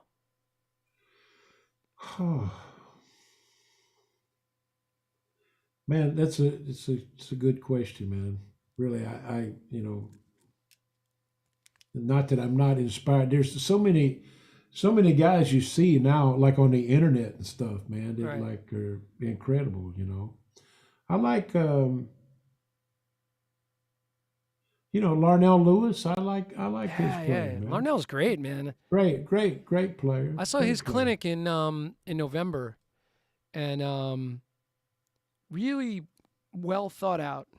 Uh You huh. know, he just Yeah, he's really, kind of intellectual. Seems like a really smart guy. You yeah, know. yeah. He really had a great take on it, but all paying respect to the music at all moments Yeah, in time. sure. You know, Yeah, yeah, I get yeah. inspired by all you guys that come on here, man. It's like Well, yeah. the I'm inspired stories. by everybody, all the guys, man. Everybody playing. You know, it's Yeah, not only when I was growing up, but now, still listening to even some of the old records that I used to listen to. I still get inspired by listening to that, man. yeah, man. Toto stuff and Michael McDonald records, with Gad or Picaro and Jeff playing on there. Gadsden, hey man, Cleanup Woman by Betty Wright. I don't know how Oh many yeah. people are familiar with that, but check that fucking groove out, Oh man. my God. Yeah, yeah. I had to play that tune for a while with this Well, the groove is simple, but the yeah. way it all fits together is Yeah. incredible, man. Cleanup Woman is a great tune, man. It's And really funky. Joey Mercia was the guy that played the boo doo doo doo doo doo. He played the Oh, second cool. guitar part, and I played with him in L.A. He lives out in L.A. Oh my God. and that was incredible too. And we had to play that tune, but we were playing another gig, and then he told me, "Oh yeah, man, I played a couple things." He told me what he played. And I was like, "Oh man, that's one of my favorite songs ever." I played that with Nicky Armstrong, who's was a New York based blues singer, and we would Uh play huh. that at BB King's. We had like a house gig at BB King's, and we would play that tune all the time. She's relocated. She's in LA now, but Uh huh. that was a That's a great great. tune. Yeah, Yeah, it was a great tune. yeah, man. Betty Wright. Betty Wright was the original Yeah, artist. yeah. Yeah. What's isn't it her version of Hound Dog that's really cool? I don't know. I don't know that. Yeah, I think I have to look that one up. But there's Kind of a sloppy second line almost kind of thing. it's Kind of like like it's really interesting, like long vocal breaks, and then she does this long drawn out growl where she goes, "You ain't nothing but a," and then like when the groove okay. kicks in, it's like down tempo. Okay. Yeah, like real down tempo, funky. Okay. Yeah, yeah, very Okay. Yeah, cool. I don't know if I've heard it. Yeah, cool. Um, okay, so two other things. Where's the best barbecue where you're at? Uh well, railroad Besides your barbecue. house. Railroad barbecue, man, it's really great. All Really right. great All in right. Columbia. Railroad barbecue. Railroad barbecue. See? It's by some railroad tracks, man. It's on the right side of the tracks. Nice. They got a sign in there that says "So funky it falls off the bone." Wow. Oh, that's Yeah, sweet. so that's great. No, they have great brisket, man. Really great brisket. And I know people outside of Texas that's hard to believe, but their brisket is killer. But they have pork barbecue and all that stuff too. Everybody does around here, but the Nice. brisket smoked brisket, man, is incredible. Lovely. So Yeah. what's coming up next for you? I'm going back to LA next week, actually, for a couple weeks. My wife and Oh, I are cool. going on a little vacation to San Francisco Oh, good and for you, doing man. some doing some work in LA. And then I come back and got that clinic at Forks on April 6th, Forks Drum Closet in Nashville. April 6th in Nashville. Yep. Very cool. And then we have some gigs coming up with the Groove Brothers starting in April. Nice. If you guys So, make it out to New York at any point, let me know, or at least in the Well, tri-state. I will. You know, I want to come see my daughter for sure. And now that this Seth Meyers thing is going to happen, Yeah. you know, but he said it could take a couple of months to schedule that because they schedule that way out and everything's been backed up. Yeah, So, yeah. but that's going to be fun. I'm looking forward to that. So that, and I'm working on a couple projects with a couple producers. One from Europe, one from Italy, one from Germany. Right. So doing some tracks and teaching. You know, Cool. that's what's up.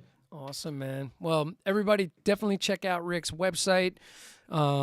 Teaching lessons online. He's doing tracks. You got all the product. That's really cool to check out. And Yeah, there's some great video clips up there also over on yeah, your yeah. website. My So YouTube channel too. They can check out. There's a lot of a lot of different things up there. yeah, So man. yeah, man. Thanks to So everybody that hung in the chat, man. And if you yeah, guys, yeah, that's great, man. I can't see everybody, but thanks for the questions. And if anybody has, you know, people can contact me, man. I do answer email personally, and yeah, you know, people can email me directly. You know, rick@ricklatham.com. And I am, you know, if you're in the area, I am teaching live lessons again in person and also online. So as Jim sweet. mentioned, Very cool, man. so Well, that's what's up. Rick, man, this was an awesome hang. All right, hey man, we've been here a couple hours, man. It doesn't seem like it, I but know the time just that's boom. yeah, It goes that's by good. fast. That's good. That's good, man. Yeah, And my brother. tell Garibaldi I'm sorry, man, that you couldn't go to his gig tonight. Hey, man, I had a great time hanging with you, and you know, I'm sure I'll catch Dave on another night. But yeah, Right on, I'll definitely tell him. And right on. thanks to all the people that hung with us. Definitely check Thank you, out everybody. yeah, check out you know, the upcoming live streams. There's more interviews coming. There's a couple of weeks off because I'm going to be recording. So but we'll be back in April with a lot of really good interviews as we had tonight, man. So yeah, Great. my I brother. hope everybody enjoyed it, and man, peace to everybody out there, and stay healthy, man. All right. Good night, everybody. We'll see you on the next one. Later on, Jim. Good to see you, bro.